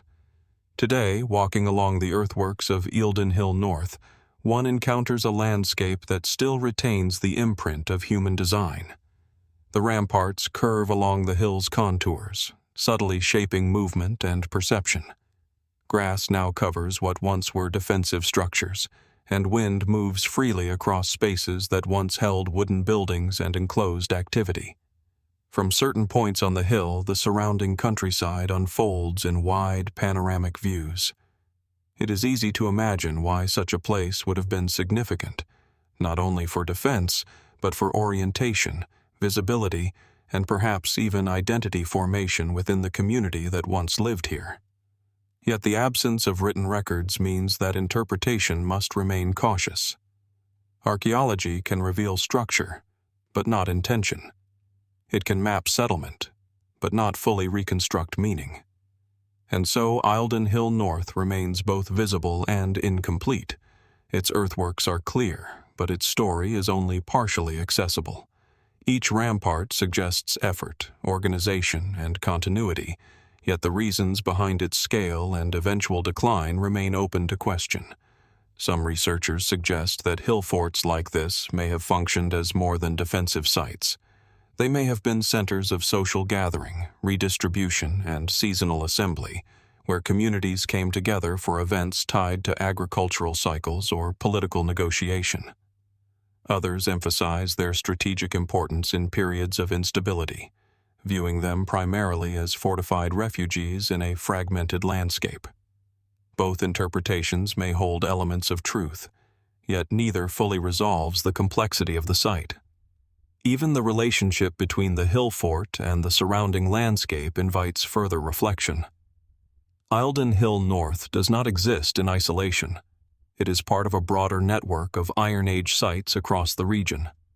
How these sites interacted, whether through cooperation, competition, or shifting alliances, remains partially understood.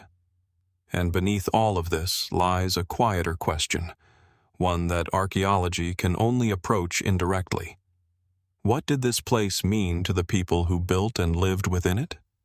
Was it simply a settlement shaped by necessity, or did it carry meanings that extended beyond practical function?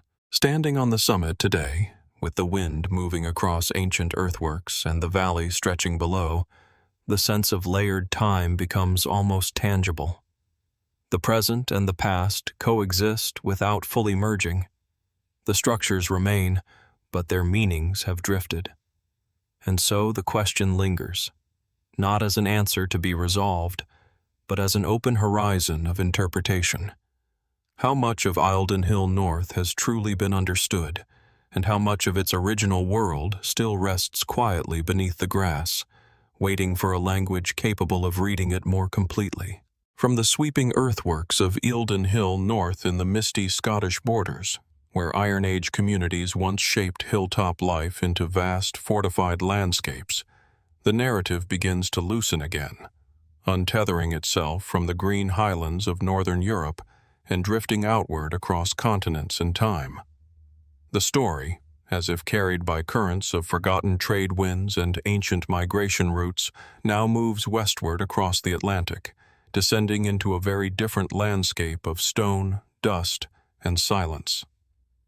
In the northern deserts of present-day Mexico, within the state of Chihuahua, lies Paquimé.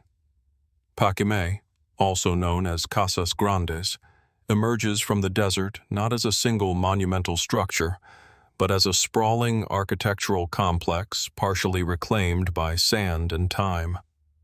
At first sight, its remains appear almost geometric against the arid landscape. Earthen walls forming compartments, rooms and plazas arranged in patterns that suggest planning on a large and deliberate scale. Yet the desert has softened its edges. Wind and erosion have reshaped what once stood as a thriving urban center, leaving behind a partial skeleton of adobe architecture embedded within the silence of the Chihuahuan expanse. Archaeological evidence places the primary occupation of Paquimé between approximately 1200 and 1450 AD, during a period when complex societies in northern Mexico developed extensive trade networks, ceremonial centers, and architectural traditions distinct from but loosely connected to the broader cultural regions of Mesoamerica. Unlike the stone pyramids of the south, Paquimé was built primarily of earth. Massive adobe walls carefully molded, layered, and maintained in a climate that demanded constant adaptation. The site reached its peak as a regional center of trade and cultural exchange. Archaeologists have identified evidence of long-distance interaction, including seashells from the Pacific coast, copper bells from western Mexico, turquoise possibly sourced from the American Southwest, and intricate pottery styles that reflect both local innovation and external influence. Paquimé appears to have functioned as a hub, a point of convergence where materials, ideas, and possibly rituals circulated through vast desert networks. Yet even within this established interpretation, the nature of Paquimé's rise remains partially unresolved. Why did such a large and organized settlement emerge in this seemingly marginal desert environment? Water management systems, including canals and reservoirs, indicate advanced knowledge of hydraulic engineering. The presence of multi-story adobe structures, rare in the broader region, suggests significant social coordination and architectural planning. Some buildings appear to have been residential, while others may have served administrative, ceremonial, or storage functions. One of the most striking features of Paquimé is its multi-level construction. In certain areas, walls rise to form what appear to be apartment-like structures, stacked and interconnected. Wooden beams once supported upper floors, and narrow passageways linked interior rooms in complex configurations. This vertical architecture stands in contrast to the more horizontal settlement patterns typical of surrounding desert cultures. What kind of social organization was required to sustain such a settlement? And how did a community in this environment coordinate labor, resources, and long-term construction in a place where environmental conditions could shift rapidly and unpredictably? The archaeological record suggests that Paquimé was not isolated. It was part of what researchers often describe as the Casas Grandes cultural tradition, which extended influence across parts of northern Mexico and into regions that would later be associated with ancestral Puebloan cultures of the American Southwest. This connection is supported by similarities in pottery styles, architectural techniques, and trade materials. Yet the exact nature of these relationships remains open to interpretation. Was Paquimé a central governing hub exerting influence over surrounding regions? Or was it one node among many in a loosely connected network of exchange and cultural interaction, where ideas and goods moved more fluidly than centralized authority? Some interpretations emphasize Paquimé's role as a ceremonial center. Archaeological excavations have uncovered evidence of ritual spaces, including areas associated with burial practices and symbolic objects. Certain structures appear to have been constructed with careful alignment and spatial organization that may reflect cosmological or ceremonial significance. The presence of macaw skeletons, for example, suggests long-distance acquisition and possible ritual importance, as these birds were not native to the region and would have required sustained trade or exchange networks to obtain. The appearance of macaws in Paquimé is particularly intriguing. These birds, often associated with ritual symbolism in Mesoamerican cultures, may have been kept in specialized enclosures. Their presence raises questions about the ideological or ceremonial frameworks that shaped life in the settlement. Were they symbols of status, spiritual intermediaries, or part of broader ritual systems that extended beyond the desert itself? Yet even here, interpretation remains cautious. Archaeology can identify presence, but not always meaning. Another defining feature of Paquimé is its system of water management. In a desert environment where rainfall is limited and seasonal variation can be extreme, the ability to control and distribute water would have been essential for sustaining a large population. Channels, reservoirs, and drainage systems suggest deliberate planning and maintenance over time. But the scale of these systems raises further questions. Was water management centralized under a governing authority, or managed collectively by interconnected groups within the settlement?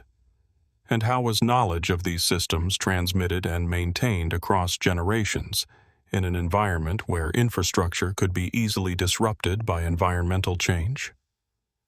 The eventual decline of Paquimé around the mid-15th century AD remains one of its most significant historical uncertainties. Archaeological evidence indicates that the settlement was abandoned or significantly reduced in population before the arrival of European contact. Signs of burning and structural disruption in certain areas have led to theories involving conflict or internal upheaval, while other interpretations point to environmental stress, trade route shifts, or broader regional transformations. Yet no single explanation fully accounts for the complexity of the site's decline. Was Paquimé's abandonment sudden or gradual? Did its inhabitants relocate to nearby regions, integrating into other cultural groups? Or did they disperse across multiple directions, carrying fragments of their traditions with them? The archaeological record preserves traces of departure, but not the full narrative of movement. What remains particularly compelling is how Paquimé resists simple categorization. It does not fit neatly into a single cultural trajectory. It reflects influences from multiple directions: northern desert traditions, southern Mesoamerican connections, and Western trade networks. Yet it also maintains a distinct architectural and organizational identity. This blending of influences raises a deeper question about cultural formation in desert environments. Was Paquimé a product of convergence, where diverse groups met and synthesized new forms of social and architectural expression?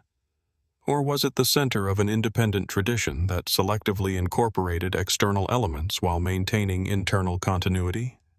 Even the spatial experience of the site today reflects this ambiguity. Walking through its remains, one moves between partially preserved walls, reconstructed sections, and exposed foundations. Some rooms are clearly defined, while others exist only as outlines in the soil. The desert light shifts across surfaces that once held constant human activity, now reduced to structural traces. In certain areas, one can still observe the impressions of beams, the curvature of walls shaped by repeated maintenance, and the subtle variations in adobe texture that suggest different phases of construction. These details offer glimpses into a world that was continuously built, repaired, and adapted over time. Yet the human dimension of Paquimé remains largely inaccessible. Who lived within these structures? How did they organize daily life within such a complex environment?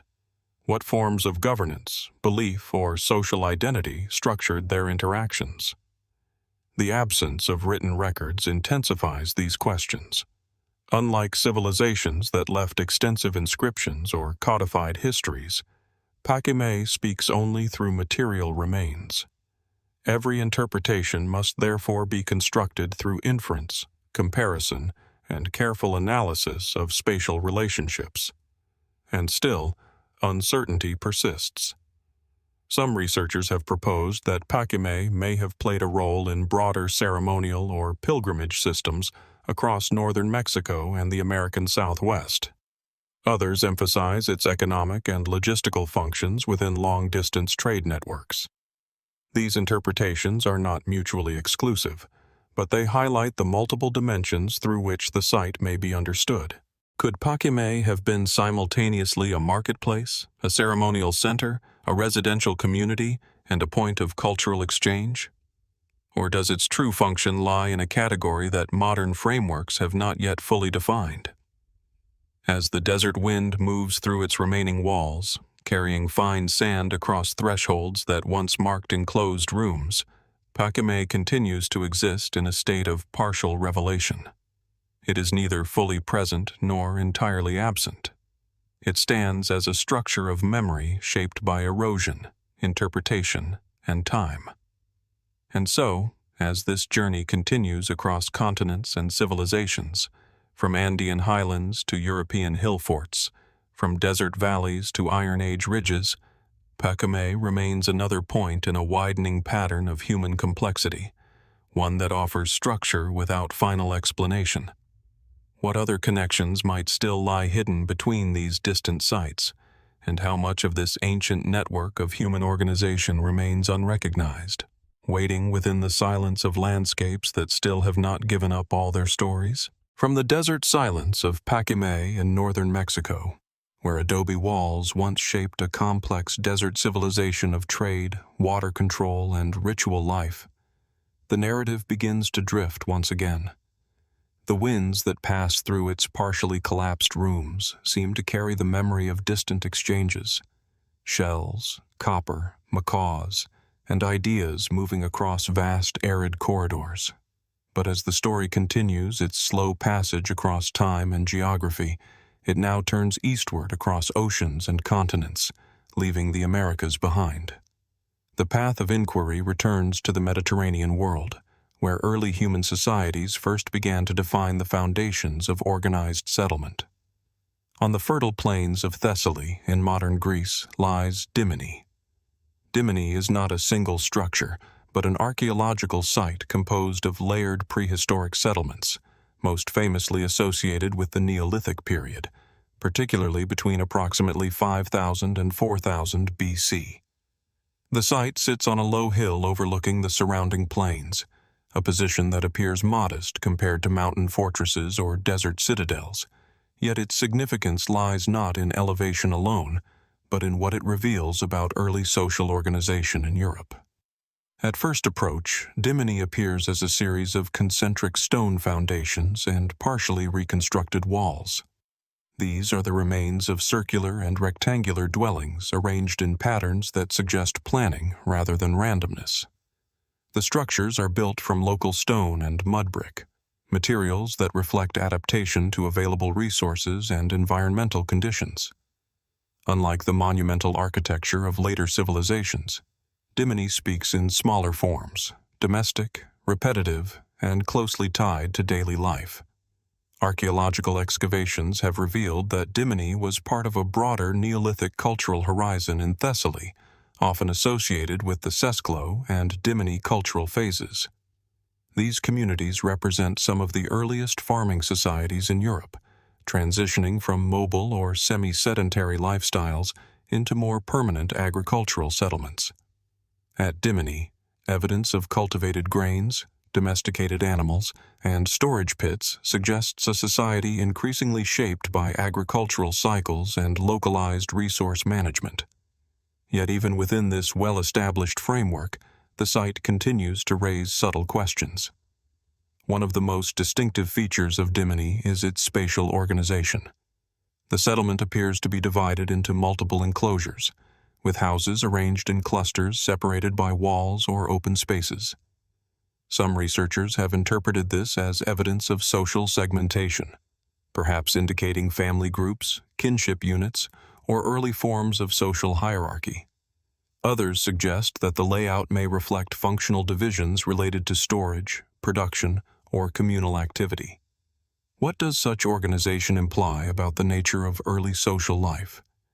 Was Dimini a tightly integrated community sharing resources collectively, or a more segmented society where space itself reflected social boundaries?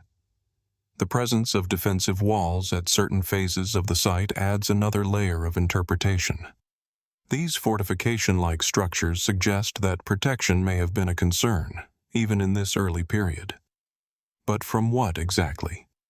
Environmental pressures, inter-settlement competition, or symbolic expressions of boundary and identity? The Neolithic world of Thessaly was not isolated. Dimini existed within a network of contemporary settlements, including Sesklo, one of the earliest known farming communities in Europe. The relationship between these sites is still debated. Some interpretations suggest continuity, with Dimini representing a later development of earlier Sesklo traditions. Others propose cultural transition, or even replacement, based on shifts in pottery styles and settlement patterns. The ceramics found at Dimini are particularly significant. Pottery fragments reveal geometric patterns, often carefully painted in dark tones over lighter backgrounds. These designs are not merely decorative. They may encode cultural identity, symbolic systems, or even early forms of communication. Yet without written language, their meaning remains open to interpretation. What did these patterns represent to the people who created them? Were they markers of group identity, symbolic references to natural cycles, or purely aesthetic expressions? The absence of textual explanation transforms every fragment into both evidence and mystery. Another important aspect of Dimini is its relationship to agriculture. The Neolithic communities of Thessaly were among the earliest in Europe to practice systematic farming, cultivating wheat and barley, and raising domesticated animals such as sheep, goats, and cattle. Storage facilities at Dimini indicate surplus management, suggesting that production exceeded immediate consumption needs. This surplus raises further questions about social structure. Who controlled stored resources? Were they shared collectively, or managed by specific households or emerging leadership figures? The archaeological record provides storage spaces, but not the social mechanisms that governed their use. In some areas of the site, evidence of communal activity has been suggested by the presence of larger open spaces or central courtyards. These may have served as gathering points for exchange, ritual activity, or social coordination. Yet without direct evidence of their function, interpretation remains cautious. Some researchers have proposed that early Neolithic settlements like Dimini may have had proto-ritual or symbolic systems integrated into daily life. Certain spatial arrangements and repeated architectural patterns could reflect cosmological understanding or social memory embedded in construction itself. However, these interpretations remain debated and are often framed as possibilities rather than conclusions. The absence of written records from this period intensifies the interpretive challenge. Everything must be reconstructed from material remains: post holes, pottery fragments, soil discolorations, and structural foundations. Each element provides a partial view, but never the full narrative. And yet, even without texts, Dimini reveals a structured world, one where human activity was organized, repeated, and embedded into the landscape over generations. Over time, the site experienced phases of development and transformation. Earlier structures were modified or replaced, suggesting continuity of occupation rather than abrupt abandonment. This continuity itself is significant, indicating a long-term investment in place and environment. But eventually, like many Neolithic settlements in the region, Dimini was no longer occupied in the same way. The reasons for this transition are not fully understood. Environmental shifts, social reorganization, or broader cultural transformations across the Aegean region may all have contributed. What is clear is that the Neolithic world of Thessaly did not disappear suddenly. Instead, it gradually gave way to new forms of settlement, technology, and social organization that would eventually lead toward the Bronze Age civilizations of the Aegean. Yet Dimini remains as a trace of an earlier cognitive landscape, a way of organizing space, resources, and community that predates written history. It represents a moment when human societies were still experimenting with permanence, structure, and collective identity in relatively small-scale environments. Walking through the reconstructed areas of the site today, one encounters low stone walls outlining ancient dwellings. The scale is intimate, almost domestic, yet the repetition of forms across the landscape suggests a shared system of design. The wind moves across the hilltop, passing through spaces once occupied by daily routines now lost to time. There is a quiet tension in this simplicity. Unlike monumental sites that immediately signal power or empire, Dimini speaks through subtle accumulation, through patterns repeated across generations, through spaces that suggest continuity rather than dominance. And yet even here, questions remain unresolved. Why did these early communities choose this particular hilltop? Was it primarily defensive, agricultural, or symbolic? Did the arrangement of space reflect practical necessity alone, or was it shaped by ideas about order and belonging that are no longer fully accessible? Some interpretations suggest that early Neolithic settlements in Thessaly may have been part of broader regional transformations, where groups experimented with new forms of social organization in response to agriculture. Others emphasize environmental adaptation, focusing on how communities responded to changing climate conditions and resource availability. Both perspectives offer insight, but neither fully resolves the complexity of what Dimini represents. It stands as both a specific archaeological site and a broader expression of early human settlement behavior in Europe. Its significance lies not only in what has been uncovered, but in what remains uncertain. Even the spatial experience of Dimini today reflects this ambiguity. The boundaries of houses are visible, yet incomplete. The logic of settlement is partially legible, yet not fully reconstructible. Each stone foundation suggests intention, but not always explanation. And so the site continues to hold its silence. Not an empty silence, but one shaped by layers of human activity that can be seen but not fully heard. From Paquimé's desert complexity in the Americas to Dimini's early Neolithic structures in Greece, the narrative continues to expand across time and geography. Each site reveals organization, adaptation, and human ingenuity, yet each also preserves gaps where interpretation reaches its limits. And as the light moves across the Thessalian hills, revealing the outlines of ancient dwellings fading into earth and grass, one question remains suspended in the still air. How many of the earliest human experiments in settlement, community, and meaning have already been lost? Not through destruction, but through the quiet passage of time that leaves only fragments behind. From the quiet Neolithic remains of Dimini and Thessaly, where early European communities first shaped patterns of settlement, storage, and social organization, the narrative continues to drift outward once more. The landscape of prehistoric villages fades gradually, replaced by the expanding horizons of the ancient Mediterranean world. The story now moves eastward along the Aegean coast, where sea routes once carried ideas, goods, and cultural memory between emerging civilizations. On the northern edge of the Aegean, near the mouth of the Nestos River in modern-day Greece, lies Abdera. Abdera appears today as a field of scattered ruins, low stone foundations, and partially reconstructed urban remains stretching toward the coastline.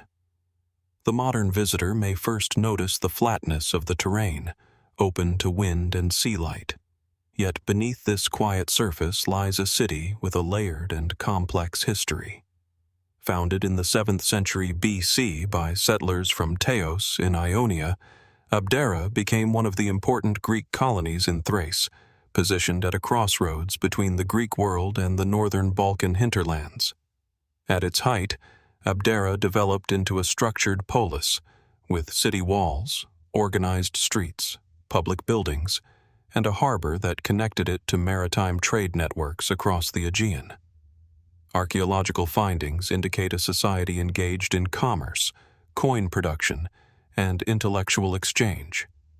It is also famously associated with philosophers such as Democritus, who was born in Abdera and later developed early atomic theories that would echo through centuries of scientific thought. Yet even within this well-documented historical framework, Abdera presents subtle questions that resist simple closure. Why did this particular coastal site become a significant colonial settlement in the first place? The location offers access to maritime routes, fertile plains, and river systems, but it also lies at a boundary zone between Greek and Thracian cultural spheres. Was its establishment primarily strategic, driven by trade and expansion? Or did it also reflect deeper patterns of cultural negotiation between populations that shared and contested this landscape? Archaeological layers reveal multiple phases of urban development. Early fortifications suggest concerns about defense and stability, while later expansions indicate periods of prosperity and integration into wider economic systems. Streets were laid out in structured grids, and public spaces such as agora areas served as centers of civic life. Pottery, inscriptions, and coins recovered from the site reflect a society deeply connected to broader Hellenic networks. Yet the material record, while extensive, does not fully capture the lived experience of the city. What did daily life in Abdera feel like during its peak? How did inhabitants perceive their position between the Greek cultural sphere and the Thracian hinterland? Was identity here stable or constantly negotiated through trade, interaction, and shifting political realities? Some ancient sources describe Abdera in contrasting terms. In certain traditions, it is portrayed as a center of intellectual activity and philosophical development. In others, it is referenced more critically, sometimes even humorously, as a place associated with perceived provinciality within the wider Greek world. These differing portrayals raise questions about how cities were imagined beyond their physical reality. Did Abdera's reputation reflect its actual conditions, or the shifting perspectives of external observers? One of the most intriguing aspects of Abdera lies in its archaeological continuity and transformation. The city experienced periods of decline, particularly during regional conflicts and changing political control in Thrace. Yet it was not entirely abandoned. Instead, it underwent phases of contraction and reorganization, reflecting broader patterns of instability in the northern Aegean during antiquity. Roman influence later reached the region, integrating Abdera into new administrative and economic systems. Under Roman rule, parts of the city were reorganized, yet its earlier Greek identity remained visible in its layout and material culture. This layering of Greek and Roman phases creates a complex archaeological palimpsest, where different historical moments coexist within the same physical space. But even beyond these well-documented transitions, there are quieter uncertainties embedded within the site. Certain areas of Abdera remain only partially excavated. Subsurface anomalies detected through surveys suggest the possibility of additional structures still buried beneath agricultural land and sediment deposits. These potential remains raise questions about the full extent of the ancient city. Could Abdera have been larger or more complex than current excavations reveal? And if so, what kinds of spaces, residential, commercial, or ritual, might still lie beneath the surface, unexamined? Another dimension of uncertainty lies in the cultural interactions between Greek settlers and Thracian populations. While historical sources and archaeological evidence indicate contact, exchange, and occasional conflict, the precise nature of everyday relationships between these groups remains only partially understood. Was Abdera a space of cultural integration, where traditions merged over time? Or did distinct identities remain more separated than the material record alone can fully express? The presence of local Thracian artifacts alongside Greek material culture suggests a degree of coexistence, but the dynamics of that coexistence are still open to interpretation. Trade, intermarriage, political alliances, and territorial competition may all have played roles, yet the balance between them is not clearly defined. In philosophical history, Abdera holds a unique place due to its association with thinkers like Democritus and Leucippus, early proponents of atomic theory. Their ideas, emerging in this coastal environment, reflect a broader intellectual movement in the ancient Greek world that sought to understand the fundamental nature of reality. Yet it is worth asking whether the environment of Abdera itself, its position at the edge of cultural worlds, may have influenced such ways of thinking. Did the experience of living in a frontier city, where multiple cultural influences converged, shape philosophical inquiry into the nature of matter, change, and existence? Archaeology cannot directly answer such questions, but it can reveal the conditions under which they might have emerged. As the ruins of Abdera are explored today, one encounters a landscape that is both familiar and incomplete. Foundations of houses, fragments of walls, and traces of public spaces suggest a once organized urban environment. Yet much of the city remains fragmented, its full structure only partially reconstructed through excavation and interpretation. The sea nearby continues its slow movement, unchanged across millennia, while the land holds traces of human organization that have gradually returned to soil and vegetation. The boundary between ancient city and natural landscape is no longer clear, but blurred through time. And so Abdera remains suspended between historical clarity and archaeological uncertainty. It is a city known through texts, artifacts, and ruins, yet still partially obscured in its full complexity. What other layers of its history remain beneath the surface, waiting to be uncovered? And how much of its true story lies not in what has been found, but in what has yet to be revealed beneath the quiet ground of the northern Aegean coast? From the quiet coastal remains of Abdera, where ancient streets and buried foundations still trace the outline of a once thriving polis on the edge of the Aegean world, the narrative does not come to a stop. Instead, it drifts further along the same invisible thread of human settlement, moving beyond what has already been uncovered, toward what still lies concealed beneath layers of earth, time, and silence. The coastline begins to fade from view, replaced by another horizon of inquiry, where archaeology meets uncertainty and the past refuses to settle into a single explanation. Abdera, as previously explored, was a city shaped by contact. Greek settlers, Thracian landscapes, shifting political currents, and intellectual emergence. Yet even in its partially revealed state, it hints at something larger than its visible remains. The excavated sections suggest structure, but the unexcavated zones suggest continuation. And it is within this tension, between what is seen and what is still hidden, that the story naturally extends. Because Abdera is not an isolated case. Across the ancient Mediterranean, similar patterns appear again and again. Cities partially preserved, networks partially reconstructed, and histories partially written. Archaeology often works like this, not as a complete image, but as fragments arranged into meaning. And each fragment carries the silent possibility that something essential is still missing. In Abdera, one of the recurring questions concerns the extent of its urban footprint. Excavations have revealed civic structures, residential areas, and defensive systems, yet surveys also indicate irregularities in the surrounding terrain, subtle shifts in soil composition, anomalies beneath agricultural layers, traces that suggest human activity extending beyond currently mapped boundaries. What lies there is not confirmed. It is inferred. But inference, in archaeology, often opens more questions than it closes. Could Abdera have been more extensive than the visible remains suggest?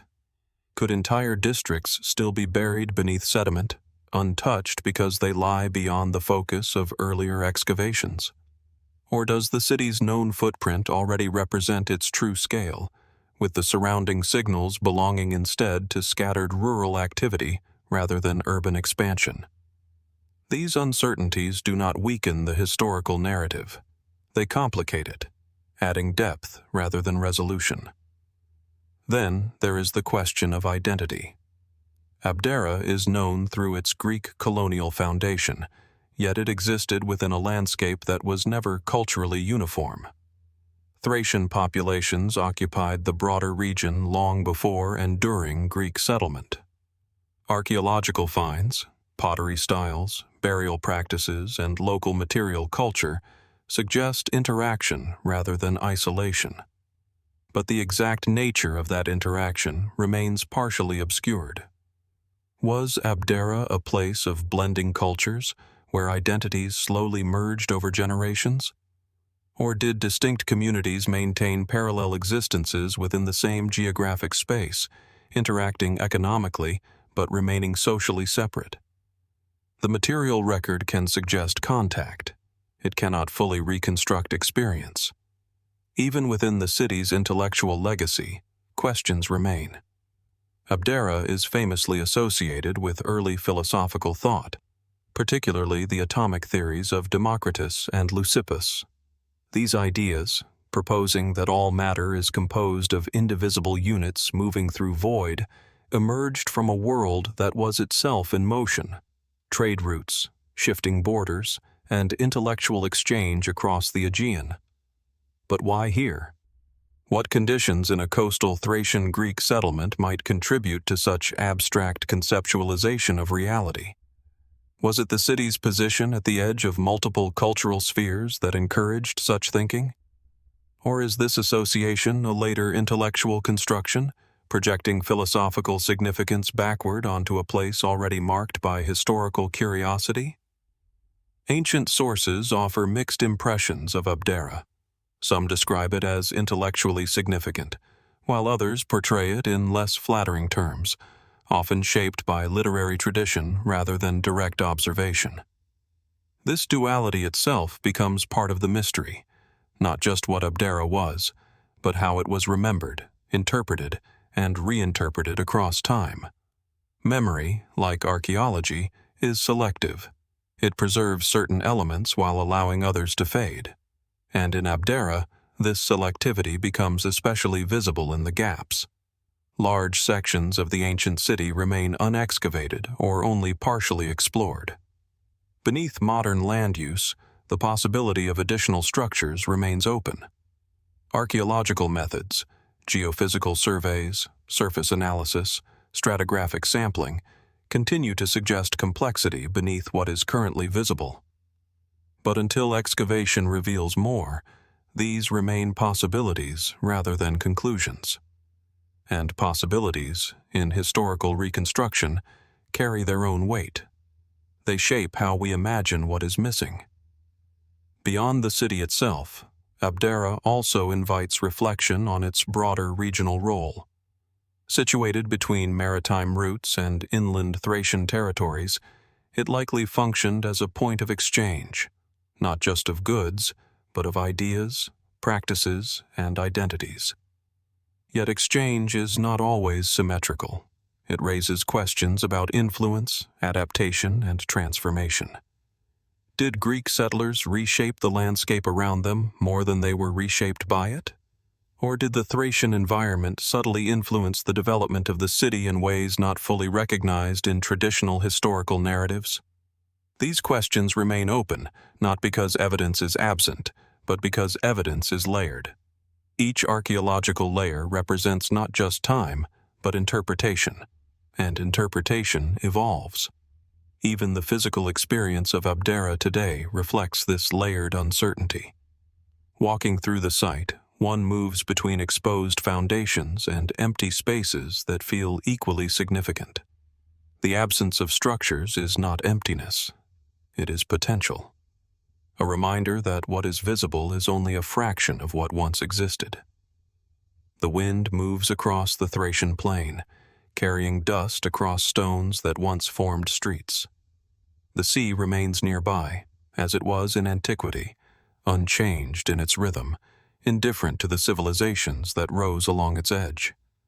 Between land and water, between known and unknown, Abdera sits as a threshold, not fully revealed, not fully lost. From the layered remains of Abdera on the Thracian coast, where Greek settlers and local populations once shaped a complex frontier city between worlds, the narrative begins to shift once more. The Mediterranean light fades gradually into the colder tones of continental Europe, where river valleys replace coastal plains and ancient trade routes extend inland toward the heart of what is now Luxembourg. Here, on a plateau overlooking the confluence of the Chiers River and surrounding valleys, lies Titelberg. At first glance, Titelberg does not present itself as a monumental ruin. There are no towering stone structures, no dramatic silhouettes against the sky. Instead, it appears as a broad, elevated landscape marked by subtle earthworks, reconstructed outlines, and archaeological traces embedded within forested slopes and open ground. Yet beneath this quiet surface lies one of the most significant proto-urban centers of the Celtic world in Western Europe. Titelberg was occupied primarily during the Late Iron Age, roughly from the 1st century BC through the early Roman period. It is widely interpreted as a major oppidum, a fortified settlement associated with the Celtic tribes of Gaul, particularly the Treveri. Unlike earlier small hill forts, oppida such as Titelberg represent a shift toward large organized centers of production, trade, and political authority. Archaeological evidence reveals that Titelberg functioned as a central hub within a wider regional network. Its position was not accidental. From this elevated plateau, ancient inhabitants could oversee surrounding valleys and control movement along important land routes connecting the Rhine and Moselle regions. This strategic placement suggests not only defensive considerations, but also an understanding of territorial influence and economic flow. Excavations have uncovered evidence of extensive habitation, post-hole patterns indicating wooden structures, storage pits, workshops, and areas of metalworking activity. Coins discovered at the site include both locally minted currency and imported Roman issues, suggesting participation in broader economic systems even before full Roman integration. But even as the material record becomes clearer, certain questions remain quietly unresolved. Why did Titelberg emerge as such a dominant center for the Treveri region? The scale of activity suggests more than a simple village or fortification. It implies sustained organization, resource management, and social hierarchy. Yet the exact nature of political authority here remains partially invisible. Was Titelberg governed by a centralized elite, or did it function as a more fluid aggregation of kin-based groups operating within shared space? The archaeological layers show gradual development rather than sudden construction, indicating long-term occupation and adaptation. Wooden structures were replaced, expanded, and reorganized over time. This continuity suggests stability, but also transformation. Each rebuilding phase reflects changes in social needs, economic conditions, or external pressures. One of the most intriguing aspects of Titelberg is its role during the transition into Roman influence.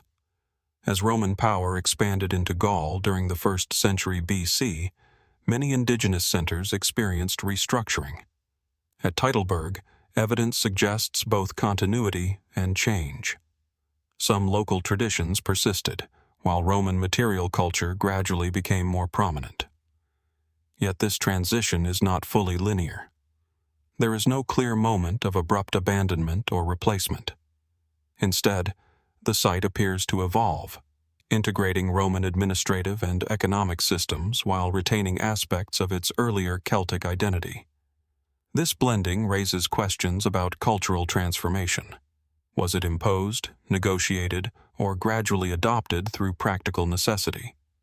Coins, pottery, and architectural remnants indicate increasing Roman presence, but the persistence of local forms suggests that identity was not simply overwritten. Rather, it may have been reconfigured within a changing political landscape. Still, the deeper structure of pre-Roman life at Titelberg remains only partially understood.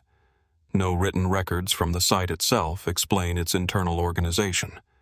Everything must be inferred from spatial patterns, artifact distribution, and comparison with other oppida across Celtic Europe. And while these comparisons provide valuable frameworks, they do not fully capture the individuality of Titelberg as a specific place with its own history. Some researchers have proposed that oppida like Titelberg may have functioned as seasonal centers, gathering populations during specific times for trade, ritual, or political assembly. Others argue for permanent settlement with continuous occupation and complex internal organization. Both interpretations find partial support in the archaeological record, yet neither fully resolves the question. Even the industrial evidence at the site raises further inquiry. Metalworking traces suggest specialized production, possibly including iron tools and weapons. Such activity implies skilled labor and organized distribution systems. But how were these goods controlled, and who determined their movement across the region? Economic systems in Iron Age Europe are still not fully understood. Unlike later written economies, they must be reconstructed through indirect evidence: weights, coin circulation, workshop remains, and settlement patterns. Titelberg offers significant data, but not complete clarity. Walking across the site today, one encounters a landscape that feels simultaneously open and structured. The absence of standing architecture does not equate to emptiness. Rather, it reveals a different kind of presence, one embedded in soil, contour, and subtle elevation changes. Reconstructed outlines hint at former buildings, while excavated areas expose layers of habitation that once formed a dense and active settlement. The forested surroundings add another dimension to the experience. Trees now grow where workshops once operated, and paths follow lines that may or may not reflect ancient movement routes. Time has not erased the site, it has absorbed it. And yet, beneath this absorption, questions continue to emerge. What was daily life like in a place that functioned as both a local center and a node in wider continental networks? How did inhabitants of Titelberg perceive their position in relation to neighboring tribes, emerging Roman power, and distant trade systems? Archaeology provides fragments of answer: tools, pottery, structural remains, but not the subjective experience of those who lived here. And so Titelberg remains partially open, not only as an archaeological site, but as an interpretive space. It stands at the intersection of known history and unresolved complexity, where each discovery refines understanding but does not complete it. As the narrative moves forward once more, leaving behind the Iron Age plateau of Titelberg, one question remains suspended in the quiet of its reconstructed earthworks. How many other centers like this once shaped the flow of life across ancient Europe, now reduced to subtle traces beneath fields and forests, waiting for patterns we have not yet fully learned how to see? From the Iron Age plateau of Titelberg, where the Treveri once shaped one of the most important oppida of late pre-Roman Europe, the narrative begins to drift again, away from the wooded highlands of Luxembourg and back into the wider fabric of ancient landscapes that still hold unanswered traces of human organization. The earthworks, workshops, and coin hoards fade into memory, replaced by another terrain where history is less defined by elevation and more by endurance. The story now turns eastward, toward the vast and complex cultural world of ancient Anatolia. Here, in what is now western Turkey, lies Sardis. Sardis rises quietly at the foot of Mount Tmolus, where the Hermus River once shaped fertile valleys that supported one of the most powerful civilizations of the ancient world, the Lydians. Unlike the isolated hilltop settlements of Iron Age Europe, Sardis was a capital city, wealthy, influential, and deeply connected to the early economic transformation of the Mediterranean. At first sight, the ruins of Sardis appear as layered fragments of empire. Massive stone foundations of later Roman and Byzantine structures sit above earlier Lydian and Persian remains. Columns lie collapsed in rows, temple platforms stretch across uneven ground, and a monumental gymnasium complex reflects the city's later integration into Roman civic life. Yet beneath these visible layers lies a much older foundation, one that changed human history in subtle but profound ways.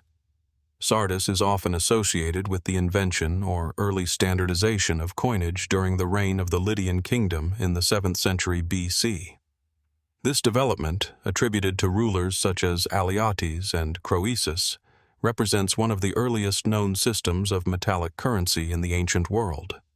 Small stamped pieces of electrum, an alloy of gold and silver, began circulating not just as raw metal, but as standardized units of value. It is difficult to overstate what this shift represented. For the first time, value was abstracted into a portable, reproducible form. But even here, the origin story is not entirely straightforward. Why Sardis? Why Lydia? Why this particular convergence of political authority, natural resources, and technological experimentation in this specific valley? Gold-bearing rivers in the region certainly played a role, as did trade networks connecting Anatolia with Mesopotamia and the Aegean.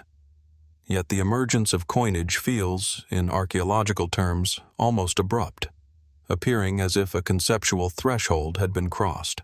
Was it purely economic necessity that led to this transformation, or was it also a cultural shift in how value itself was understood? The archaeological record shows that Sardis was not merely a minting center. It was a cosmopolitan city, influenced by Anatolian traditions, Greek contact, and later Persian administration after its conquest by Cyrus the Great in the 6th century BC. This layered identity is visible in its architecture and urban layout, where different imperial phases overlap rather than replace one another entirely. The Persian period introduced new administrative structures, yet local traditions continued. Later, under Hellenistic and Roman rule, Sardis expanded into a major civic center once again, complete with temples, baths, and public buildings that reflected changing political realities. But beneath these visible transformations lies a quieter set of questions. How did inhabitants of Sardis experience these successive layers of empire? Did the shift from Lydian autonomy to Persian rule, and later to Hellenistic and Roman systems, feel like rupture or gradual adaptation? Archaeology can trace material change, but it cannot fully reconstruct perception. One of the most striking features of Sardis is its monumental synagogue, one of the largest known from antiquity. Dating to the Roman period, it reflects the presence of a diverse and complex population in the city. Its mosaics, inscriptions, and architectural scale suggest a community deeply integrated into the civic fabric of Sardis, yet also maintaining distinct cultural identity. This raises another question about the city's long history of diversity. How did such a layered urban environment function socially over centuries of imperial change? Was Sardis unified under successive regimes, or did it remain a mosaic of overlapping communities, each adapting in different ways to shifting political structures? Even the landscape itself adds to the uncertainty. The Pactolus River, flowing near the ancient city, is historically associated with the gold that made Lydia famous. Ancient accounts describe it as a source of wealth, almost mythologized in its abundance. Yet geological studies suggest more complex processes of erosion and sediment transport. The relationship between natural resource and economic development here is real, but not fully linear or fully understood. And so Sardis becomes more than a capital of an ancient kingdom. It becomes a site where early systems of value, governance, and identity intersected in ways that still shape modern assumptions about economy and power. Yet even with extensive excavation, much of Sardis remains layered, unfinished in its interpretation. Subsurface structures continue to be studied, and new findings periodically adjust earlier conclusions. The city is not static. It is still being read. And reading, in archaeology, is never complete. As the narrative moves through its wider journey of ancient sites, through Europe, the Mediterranean, and beyond, Sardis stands as another point of convergence, a place where material innovation, imperial expansion, and cultural complexity intersected in ways that cannot be reduced to a single explanation. And so the question remains, quietly embedded within its ruins and riverbeds. How many of the systems that define modern life, money, governance, value itself, still carry the invisible imprint of a city like Sardis, half buried beneath time, yet never fully gone? From the ancient ruins of Sardis, where the first standardized coinage reshaped human ideas of value and power in the valleys of Lydia, the narrative shifts once more. the story moves away from the fertile rivers of Anatolia and begins to cross the western edges of the ancient Mediterranean world, where mountain ranges rise sharply and history becomes defined not only by empire, but by resistance. In the highlands of what is now central Spain, a silent plateau holds the remains of Numantia. Numantia rests above the modern course of the Duero River, on a naturally fortified hill surrounded by rugged terrain. At first approach, the site does not announce itself with grandeur or monumental scale. Instead, it appears as a spread of stone foundations, low walls, and reconstructed outlines that trace the memory of a city once defined by endurance. The wind moves freely across the plateau, carrying no sound of its former inhabitants, yet the geography itself still conveys the logic of defense, isolation, and survival. Numantia was not a capital city of wealth or expansion. It was a settlement of the Celtiberian peoples, a coalition of tribal communities who inhabited the interior of the Iberian Peninsula during the Iron Age and into the period of Roman expansion. Its historical significance emerges most clearly during the 2nd century BC, when it became the center of one of the most determined resistances against Roman conquest in Hispania. Roman historical accounts describe a prolonged series of conflicts known as the Numantine Wars. These culminated in a siege that would become symbolic in Roman memory, not for victory alone, but for the extraordinary persistence of the defenders. For nearly 2 decades, Numantia resisted Roman forces, adapting to changing military pressures, shortages, and shifting alliances in the surrounding region. Yet even within this well-documented historical framework, certain aspects of Numantia remain open to interpretation. What allowed a relatively small settlement to withstand one of the most powerful military systems of the ancient world for so long? Roman sources emphasize discipline, strategy, and eventual overwhelming force. But archaeological evidence suggests a community deeply adapted to its environment, with complex storage systems, fortified defenses, and an intimate understanding of the surrounding landscape. The layout of Numantia reflects this adaptation. Houses were built in close proximity, forming irregular but functional clusters within protective walls. Streets were narrow and organic rather than strictly planned, suggesting a settlement shaped more by immediate necessity than imperial design. Yet within this apparent simplicity lies evidence of social organization, craft production, and sustained habitation under pressure. How did daily life continue in a city under siege conditions for so long? What forms of social cohesion, belief, or shared identity allowed such persistence? The archaeological record offers fragments rather than complete answers. Storage pits suggest efforts to preserve food over extended periods. Burn layers in certain areas indicate episodes of destruction and rebuilding. Weapons and tools recovered from the site reflect both defense and adaptation.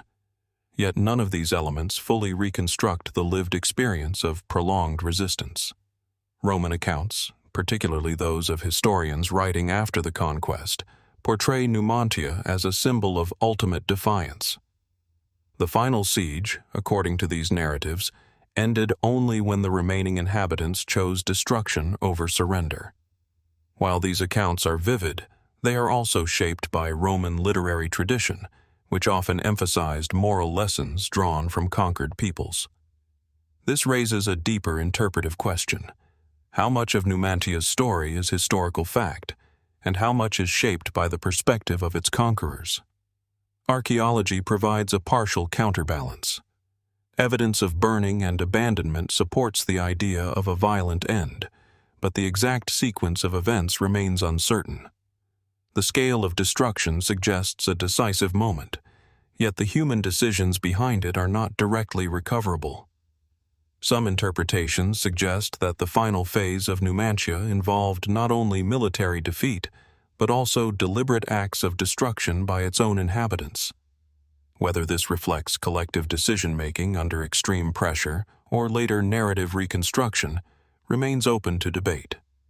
Beyond the siege itself, Numantia also represents a broader cultural and political landscape that is not always fully visible in Roman accounts. The Celtiberian world was not a single unified entity, but a network of communities with shifting alliances, rivalries, and shared cultural practices. Hill forts, seasonal settlements, and fortified sites across the region suggest a complex social structure that balanced autonomy with interaction. Numantia emerged within this system as a focal point, but not necessarily as an isolated entity. Its resistance to Rome may have been supported, at least at certain stages, by surrounding communities. Yet the degree of this support remains uncertain, shaped by fragmentary archaeological evidence and limited written sources. What is clear is that Numantia became a symbol far beyond its physical size. In later Roman memory, it represented the limits of conquest and the moral weight of resistance. In modern historical interpretation, it is often viewed as an example of indigenous resilience in the face of imperial expansion.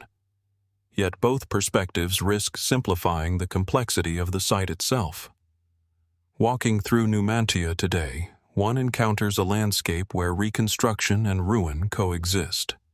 Some structures have been partially rebuilt to illustrate original layouts, while others remain exposed foundations embedded in soil and grass. The spatial arrangement suggests continuity of life under extreme conditions, yet the emotional reality of that life remains inaccessible.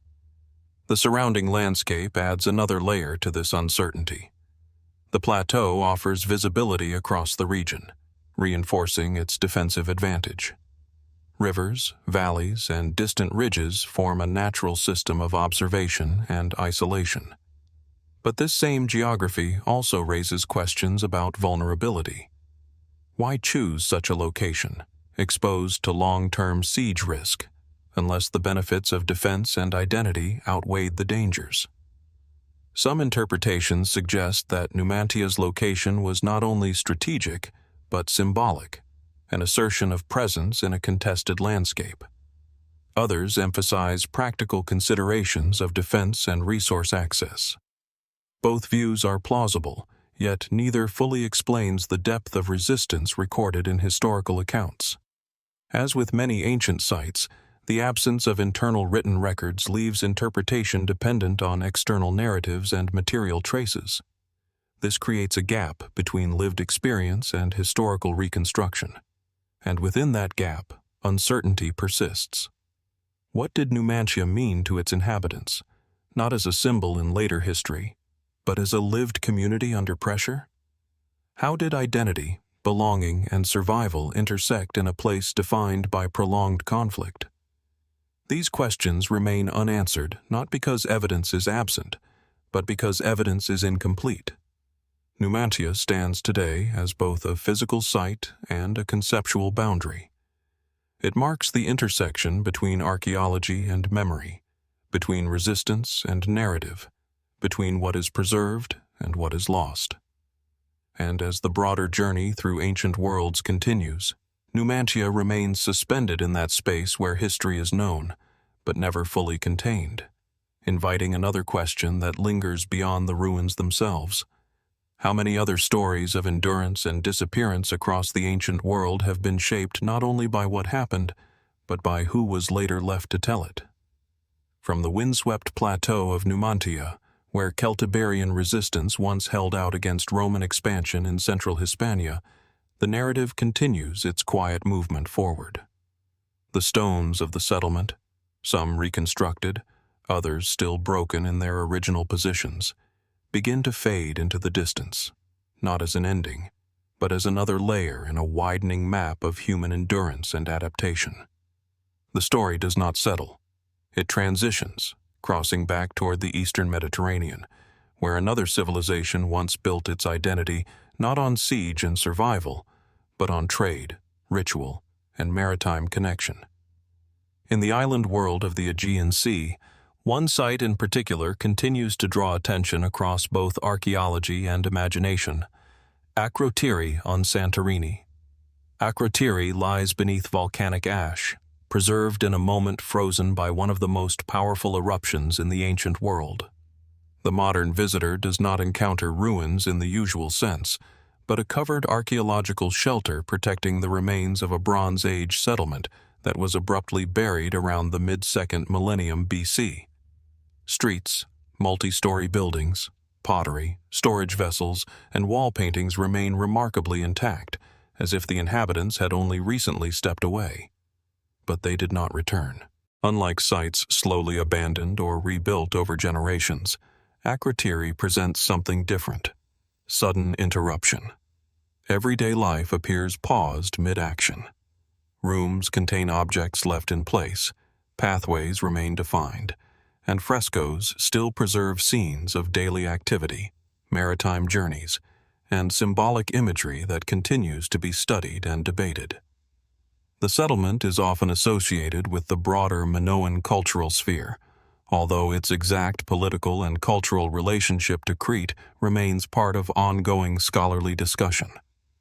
What is clear is that Akrotiri was a sophisticated urban center, with drainage systems, multi-level architecture, and evidence of extensive trade networks reaching across the Aegean and beyond. Yet even with this clarity, one central question remains embedded in its preservation. What kind of society reaches such architectural and artistic complexity, only to be interrupted so completely that its final moment becomes geological rather than historical? The volcanic eruption of Thera, modern Santorini, is widely considered the cause of Akrotiri's burial. Geological evidence supports a catastrophic event involving ash fall, pyroclastic flows, and widespread environmental disruption. Yet the human dimension of this event is still reconstructed through inference.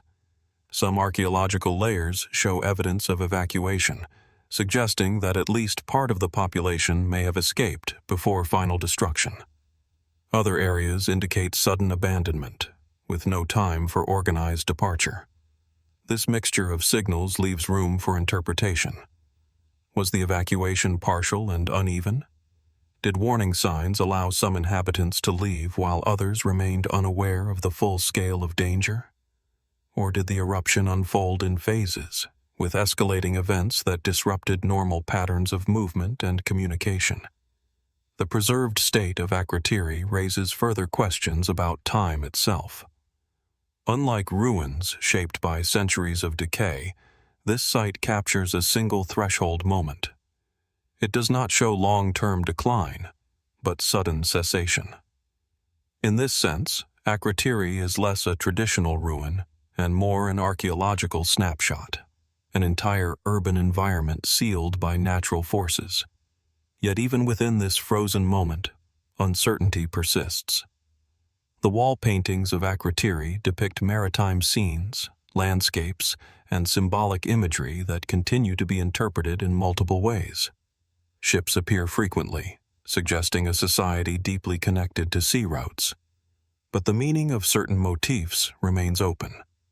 Are they purely decorative, narrative, or symbolic representations of belief systems that are no longer fully recoverable? Some interpretations suggest that Akrotiri may reflect a broader Aegean cultural network in which cities were interconnected through trade, shared artistic conventions, and possibly ritual exchange. Others emphasize its uniqueness, arguing that its sudden preservation creates an illusion of coherence that may not fully represent everyday variability across the region. The architecture itself reinforces this ambiguity. Buildings with multiple floors, staircases, storage areas, and workshops suggest a structured and organized urban environment. Yet the absence of human remains in many excavated areas continues to raise questions about the timing and nature of evacuation. Where did the inhabitants go? Did they establish continuity elsewhere, carrying their knowledge and culture to new settlements across the Aegean? Or did the eruption mark a more fragmented dispersal, with memory preserved only indirectly through later cultural developments? Geological studies continue to refine the timeline of the eruption, suggesting complexity in its phases. But even precise chronology does not fully resolve the human experience embedded within it. What remains most striking about Akrotiri is not only what was preserved, but what was interrupted. Daily life, construction, trade, movement, ritual activity appears suspended at the exact point where continuation became impossible. This creates a sense of presence without resolution, as if the settlement is still waiting for the moment it was never allowed to complete. And so Akrotiri becomes part of a broader pattern within this unfolding exploration of ancient sites. Like Numantia, Sardis, Titelberg, and Abdera, it reveals both clarity and uncertainty. It shows human complexity and detail, yet withholds final explanation. As the narrative moves forward once again, leaving behind volcanic ash and Aegean waters, one question lingers in the silence that follows all these interrupted histories. How many other ancient worlds were not lost gradually over time, but paused suddenly in mid-motion, still waiting, beneath earth, ash, or silence, for the full story they were never able to finish telling? From the volcanic silence of Akrotiri in the Aegean, where an entire Bronze Age settlement was preserved in a single catastrophic moment, the narrative drifts once again into motion. The Mediterranean fades behind, replaced by colder northern seas and wind-carved coastlines, where history feels less buried in ash and more absorbed into stone and water. The journey now moves to the northern edge of Europe, to the Shetland Islands of Scotland, where the Atlantic meets ancient human resilience. Here, overlooking the waters near modern Lerwick, stands Clickimin Broch. At first glance, Clickimin Broch appears as a circular stone tower rising from a low, grassy mound beside a small loch. Its presence is quiet but deliberate. Unlike monumental ruins that dominate their surroundings, this structure seems to grow naturally from the landscape itself, as if shaped by the same winds and weather that still move across the islands today. The thick, double-walled stone construction, carefully laid without mortar, forms a hollow tower that once stood significantly higher than it does now. Clickimin Broch is generally dated to the Iron Age, with its primary construction and use placed roughly between the 1st century BC and the early centuries AD. It belongs to a broader architectural tradition found across northern Scotland, known as brochs, unique dry stone towers whose exact function continues to be debated. These structures are found almost exclusively in Scotland, with concentrations in the Highlands and Islands, suggesting a localized cultural response to environmental and social conditions. The broch at Clickimin is particularly intriguing because it appears to have undergone multiple phases of construction and use. Archaeological evidence suggests that before the broch itself was built, the site may have hosted an earlier settlement, including a defensive structure and associated habitation area. Over time, the broch was constructed, modified, and eventually abandoned, leaving behind a layered architectural sequence that reflects changing patterns of occupation. But what kind of society builds towers like this? Not as isolated monuments, but as part of a broader landscape of similar structures. The broch's design is striking in its engineering precision. Two concentric stone walls form a hollow interior space, with staircases and galleries built into the thickness of the structure.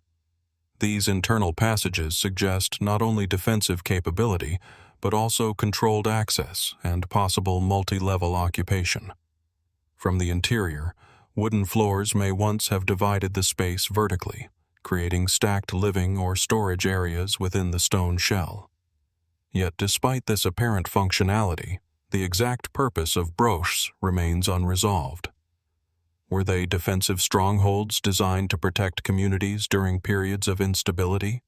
Or were they symbols of status and authority, constructed by emerging elites to assert dominance within local territories? Some interpretations suggest a combination of both, structures that were practical in conflict, yet also symbolic in peacetime, representing control over land, resources, and people. Clickimin Broch adds further complexity to this discussion because of its surrounding features. The site includes outer enclosures, additional stone structures, and evidence of earlier habitation phases. These layers suggest that the Broch did not exist in isolation but was part of a long-term settlement sequence that evolved over centuries. What, then, does continuity mean in this context? Is Clickimin Broch a single architectural statement, or the final expression of a much longer and more fluid occupation history?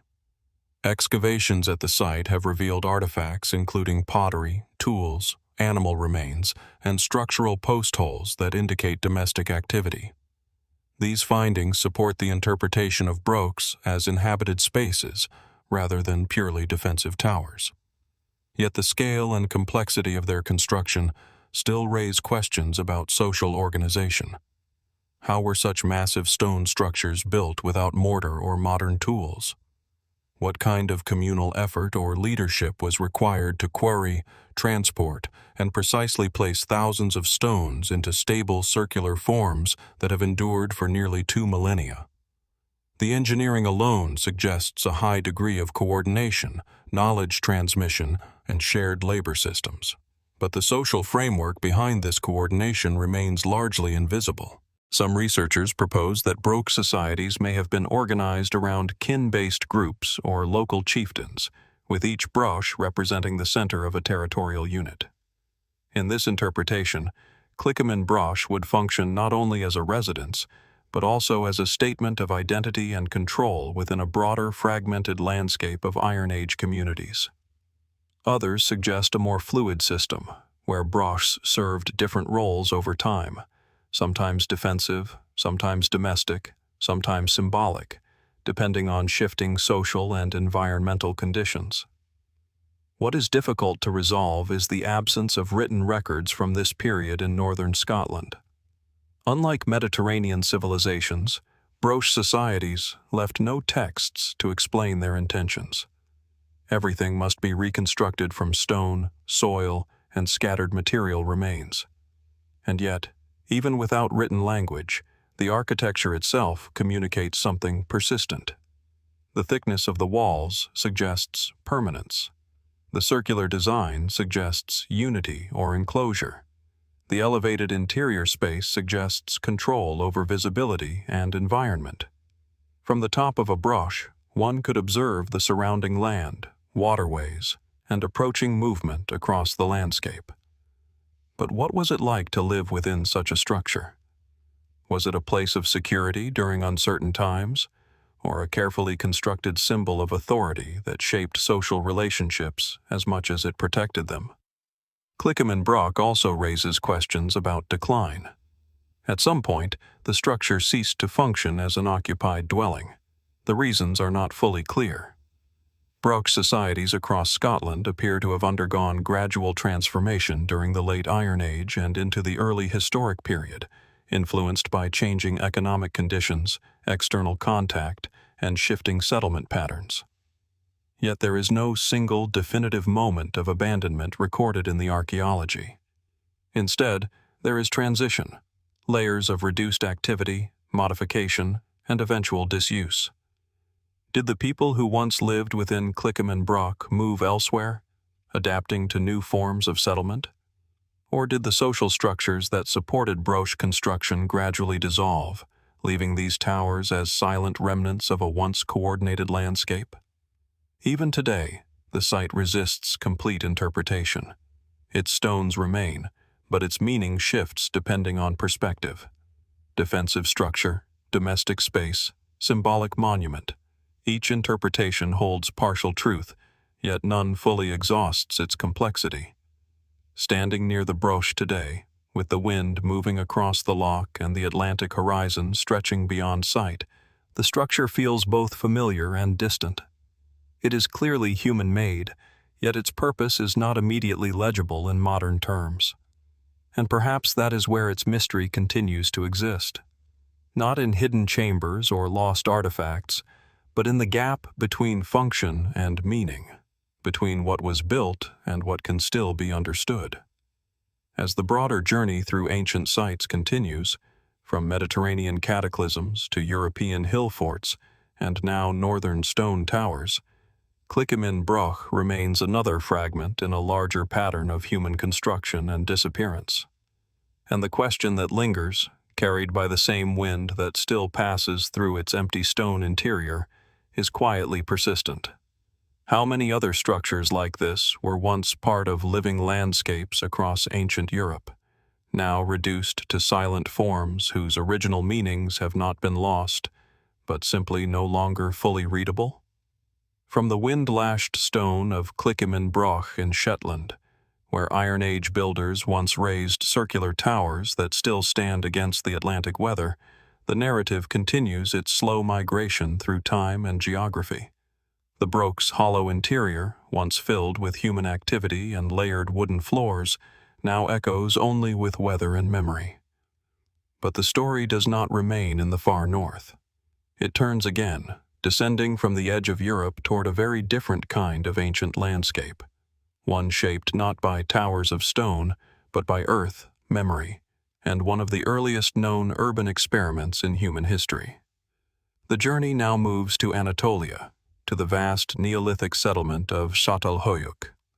Çatalhöyük lies in the Konya plain of modern Turkey, a wide expanse of steppe that stretches toward distant mountains. From above, the site does not appear as ruins in the conventional sense.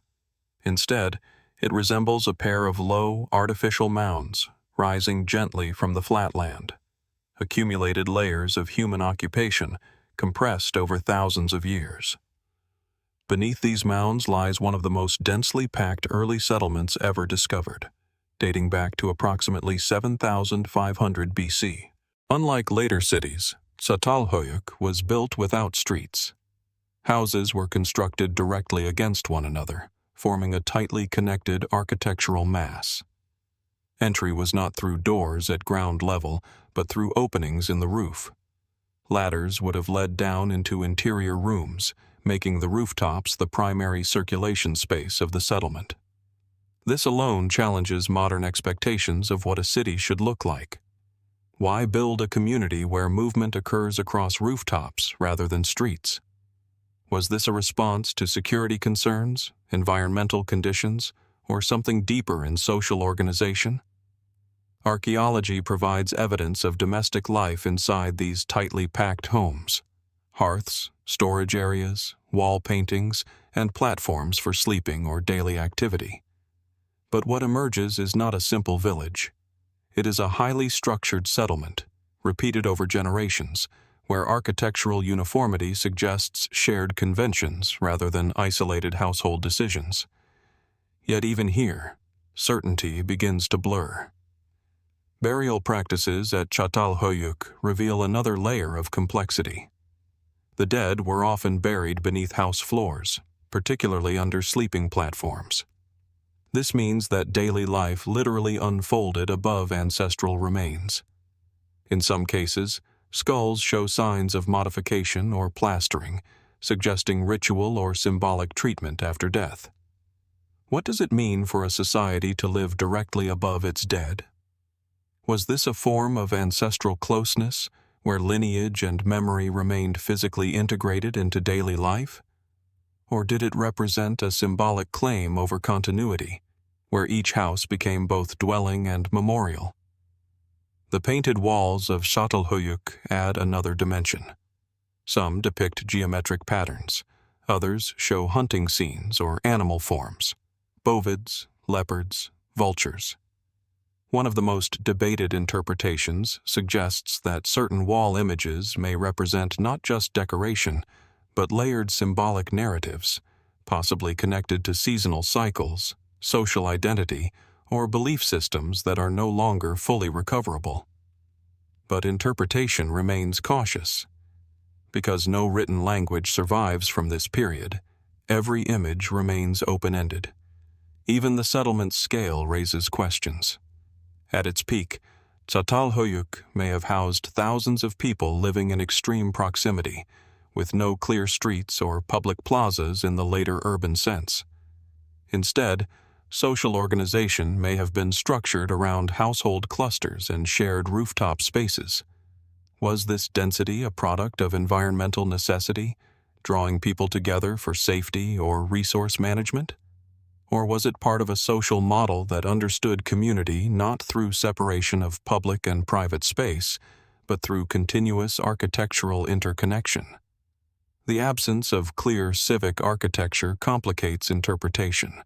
There are no palaces, no temples in the later recognizable sense, yet ritual activity is evident in household contexts, suggesting that belief and daily life were not separated into distinct spatial categories. Everything appears embedded. Even abandonment at Çatalhöyük remains only partially understood. The site was gradually vacated over centuries rather than abruptly destroyed. Environmental change, shifting river systems, and evolving subsistence strategies may all have played a role, but the exact reasons remain uncertain.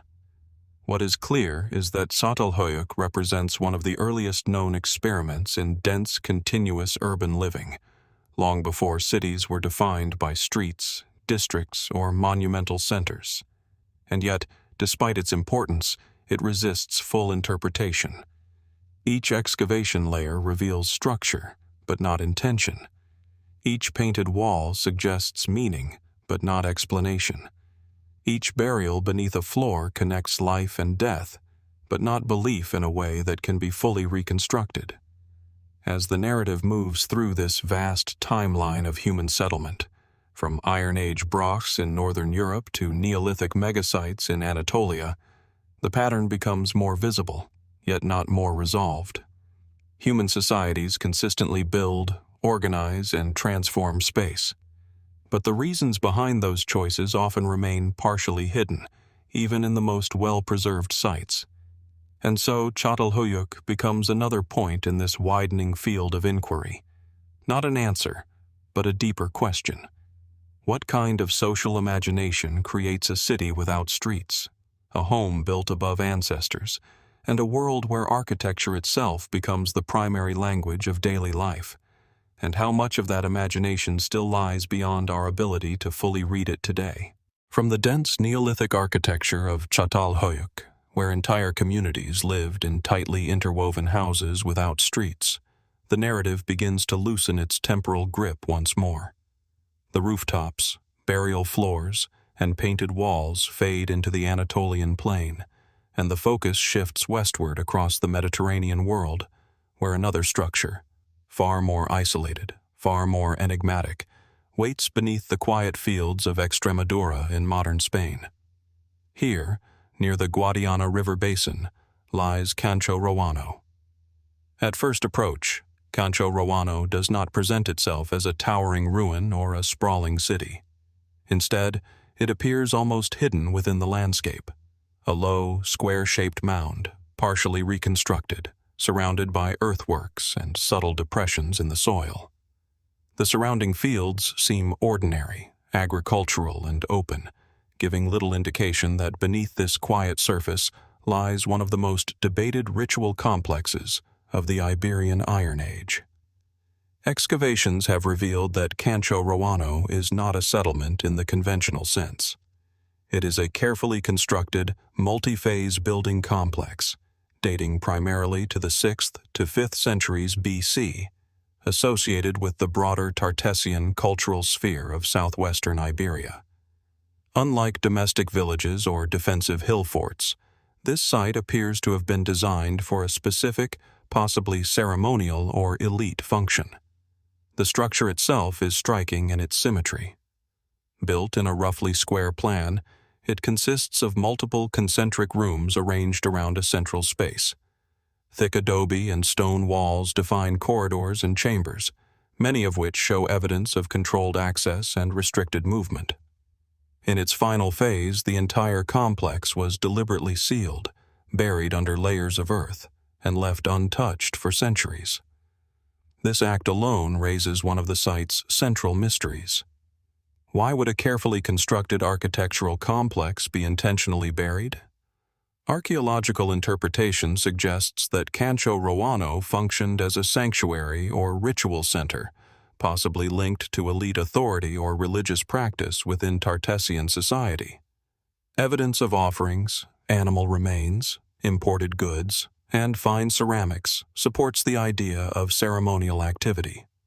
Some objects show influences from Phoenician contact, indicating that Iberia during this period was not isolated but connected to wider Mediterranean trade networks. Yet the exact nature of its function remains unresolved. Was Cancho Roano a temple in the strict sense, dedicated to a specific deity or cosmological system? Or was it something more politically complex, a space where ritual, administration, and elite power converged into a single architectural form? The layout offers no simple answer. The central room appears to have held particular significance, possibly functioning as a focal point for ritual activity. Surrounding rooms may have served storage, preparation, or controlled access functions. But without written records, interpretation depends entirely on spatial arrangement and material remains, and those remains introduce further ambiguity. Among the finds are imported luxury goods, including items linked to Phoenician craftsmanship. This suggests Cancho Roano was part of a broader exchange system that connected Iberian communities with Mediterranean maritime cultures. But the presence of such objects does not fully explain their role within the site. Were these items offerings, status symbols, or components of ritual practices whose meanings are no longer fully recoverable? Then there is the most puzzling phase of the site's history, its deliberate closure. Before abandonment, the entire structure was carefully filled in and sealed. This was not destruction in the violent sense, but an organized burial of the building itself. Walls were covered, rooms filled, and the structure effectively transformed into a sealed monument beneath the earth. This act suggests intention rather than collapse. But intention is precisely what remains difficult to interpret. Why end the use of such a carefully constructed site in this way?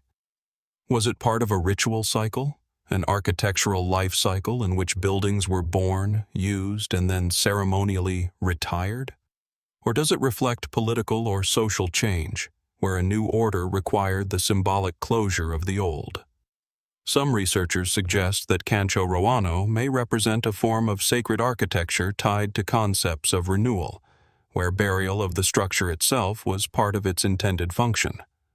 Others interpret it as evidence of abrupt cultural transition, possibly linked to shifting power structures in Iron Age Iberia, where emerging influences from Phoenician and later Carthaginian contact reshaped local systems.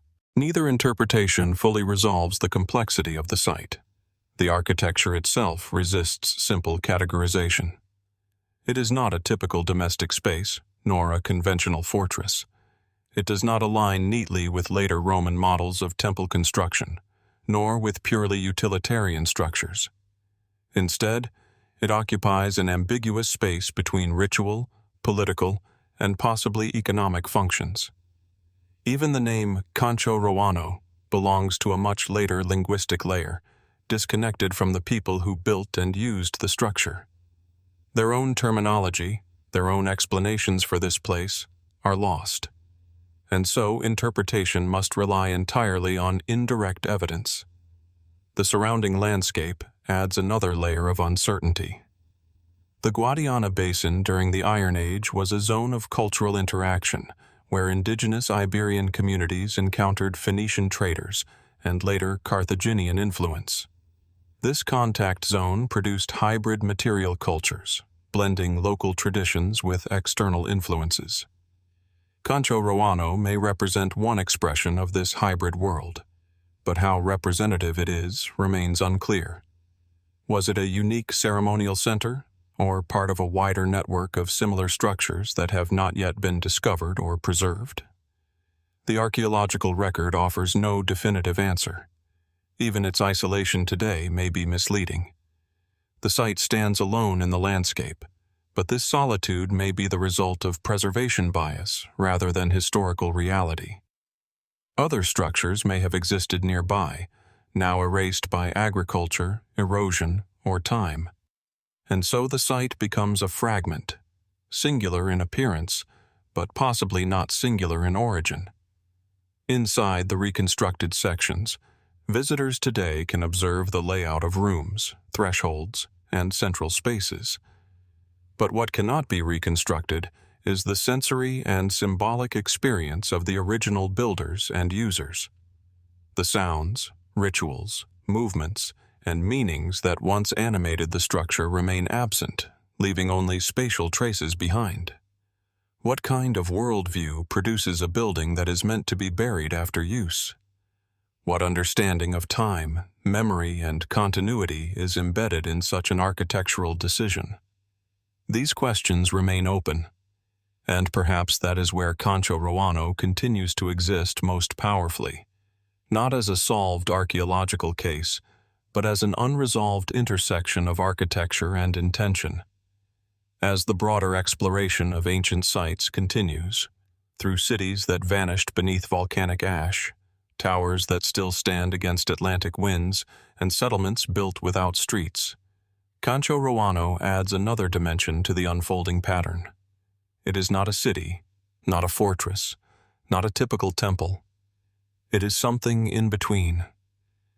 And so the question lingers, quietly embedded in the buried walls beneath the fields of Extremadura.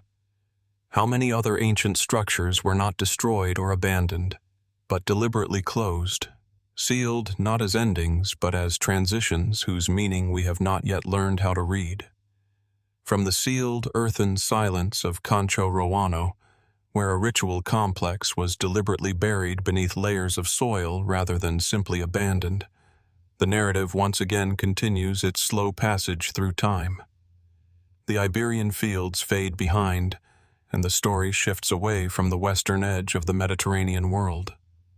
The land becomes drier, more sun-etched, and the archaeological record begins to stretch into a deeper antiquity, where monumental stone and ritual architecture take on a scale that still challenges modern interpretation.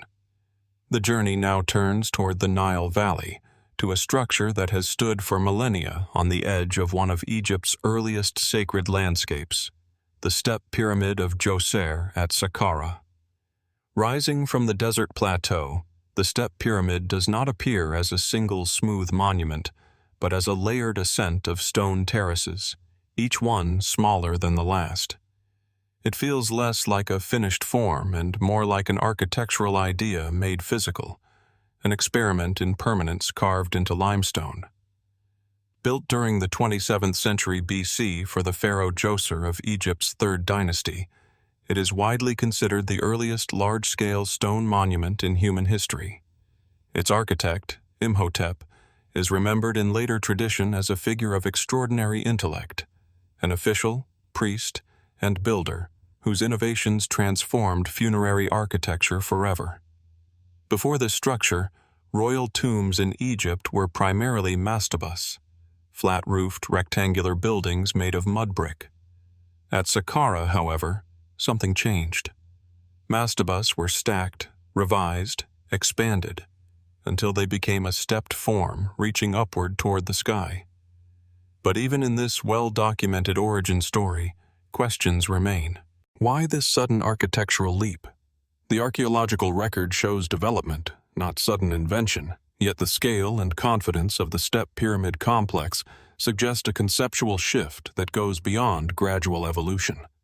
It is not only a tomb, but an entire ritual landscape. Courtyards, ceremonial enclosures, symbolic structures, and underground passages forming a vast funerary city beneath the desert surface. What kind of intellectual or religious transformation produces such a leap in architectural imagination?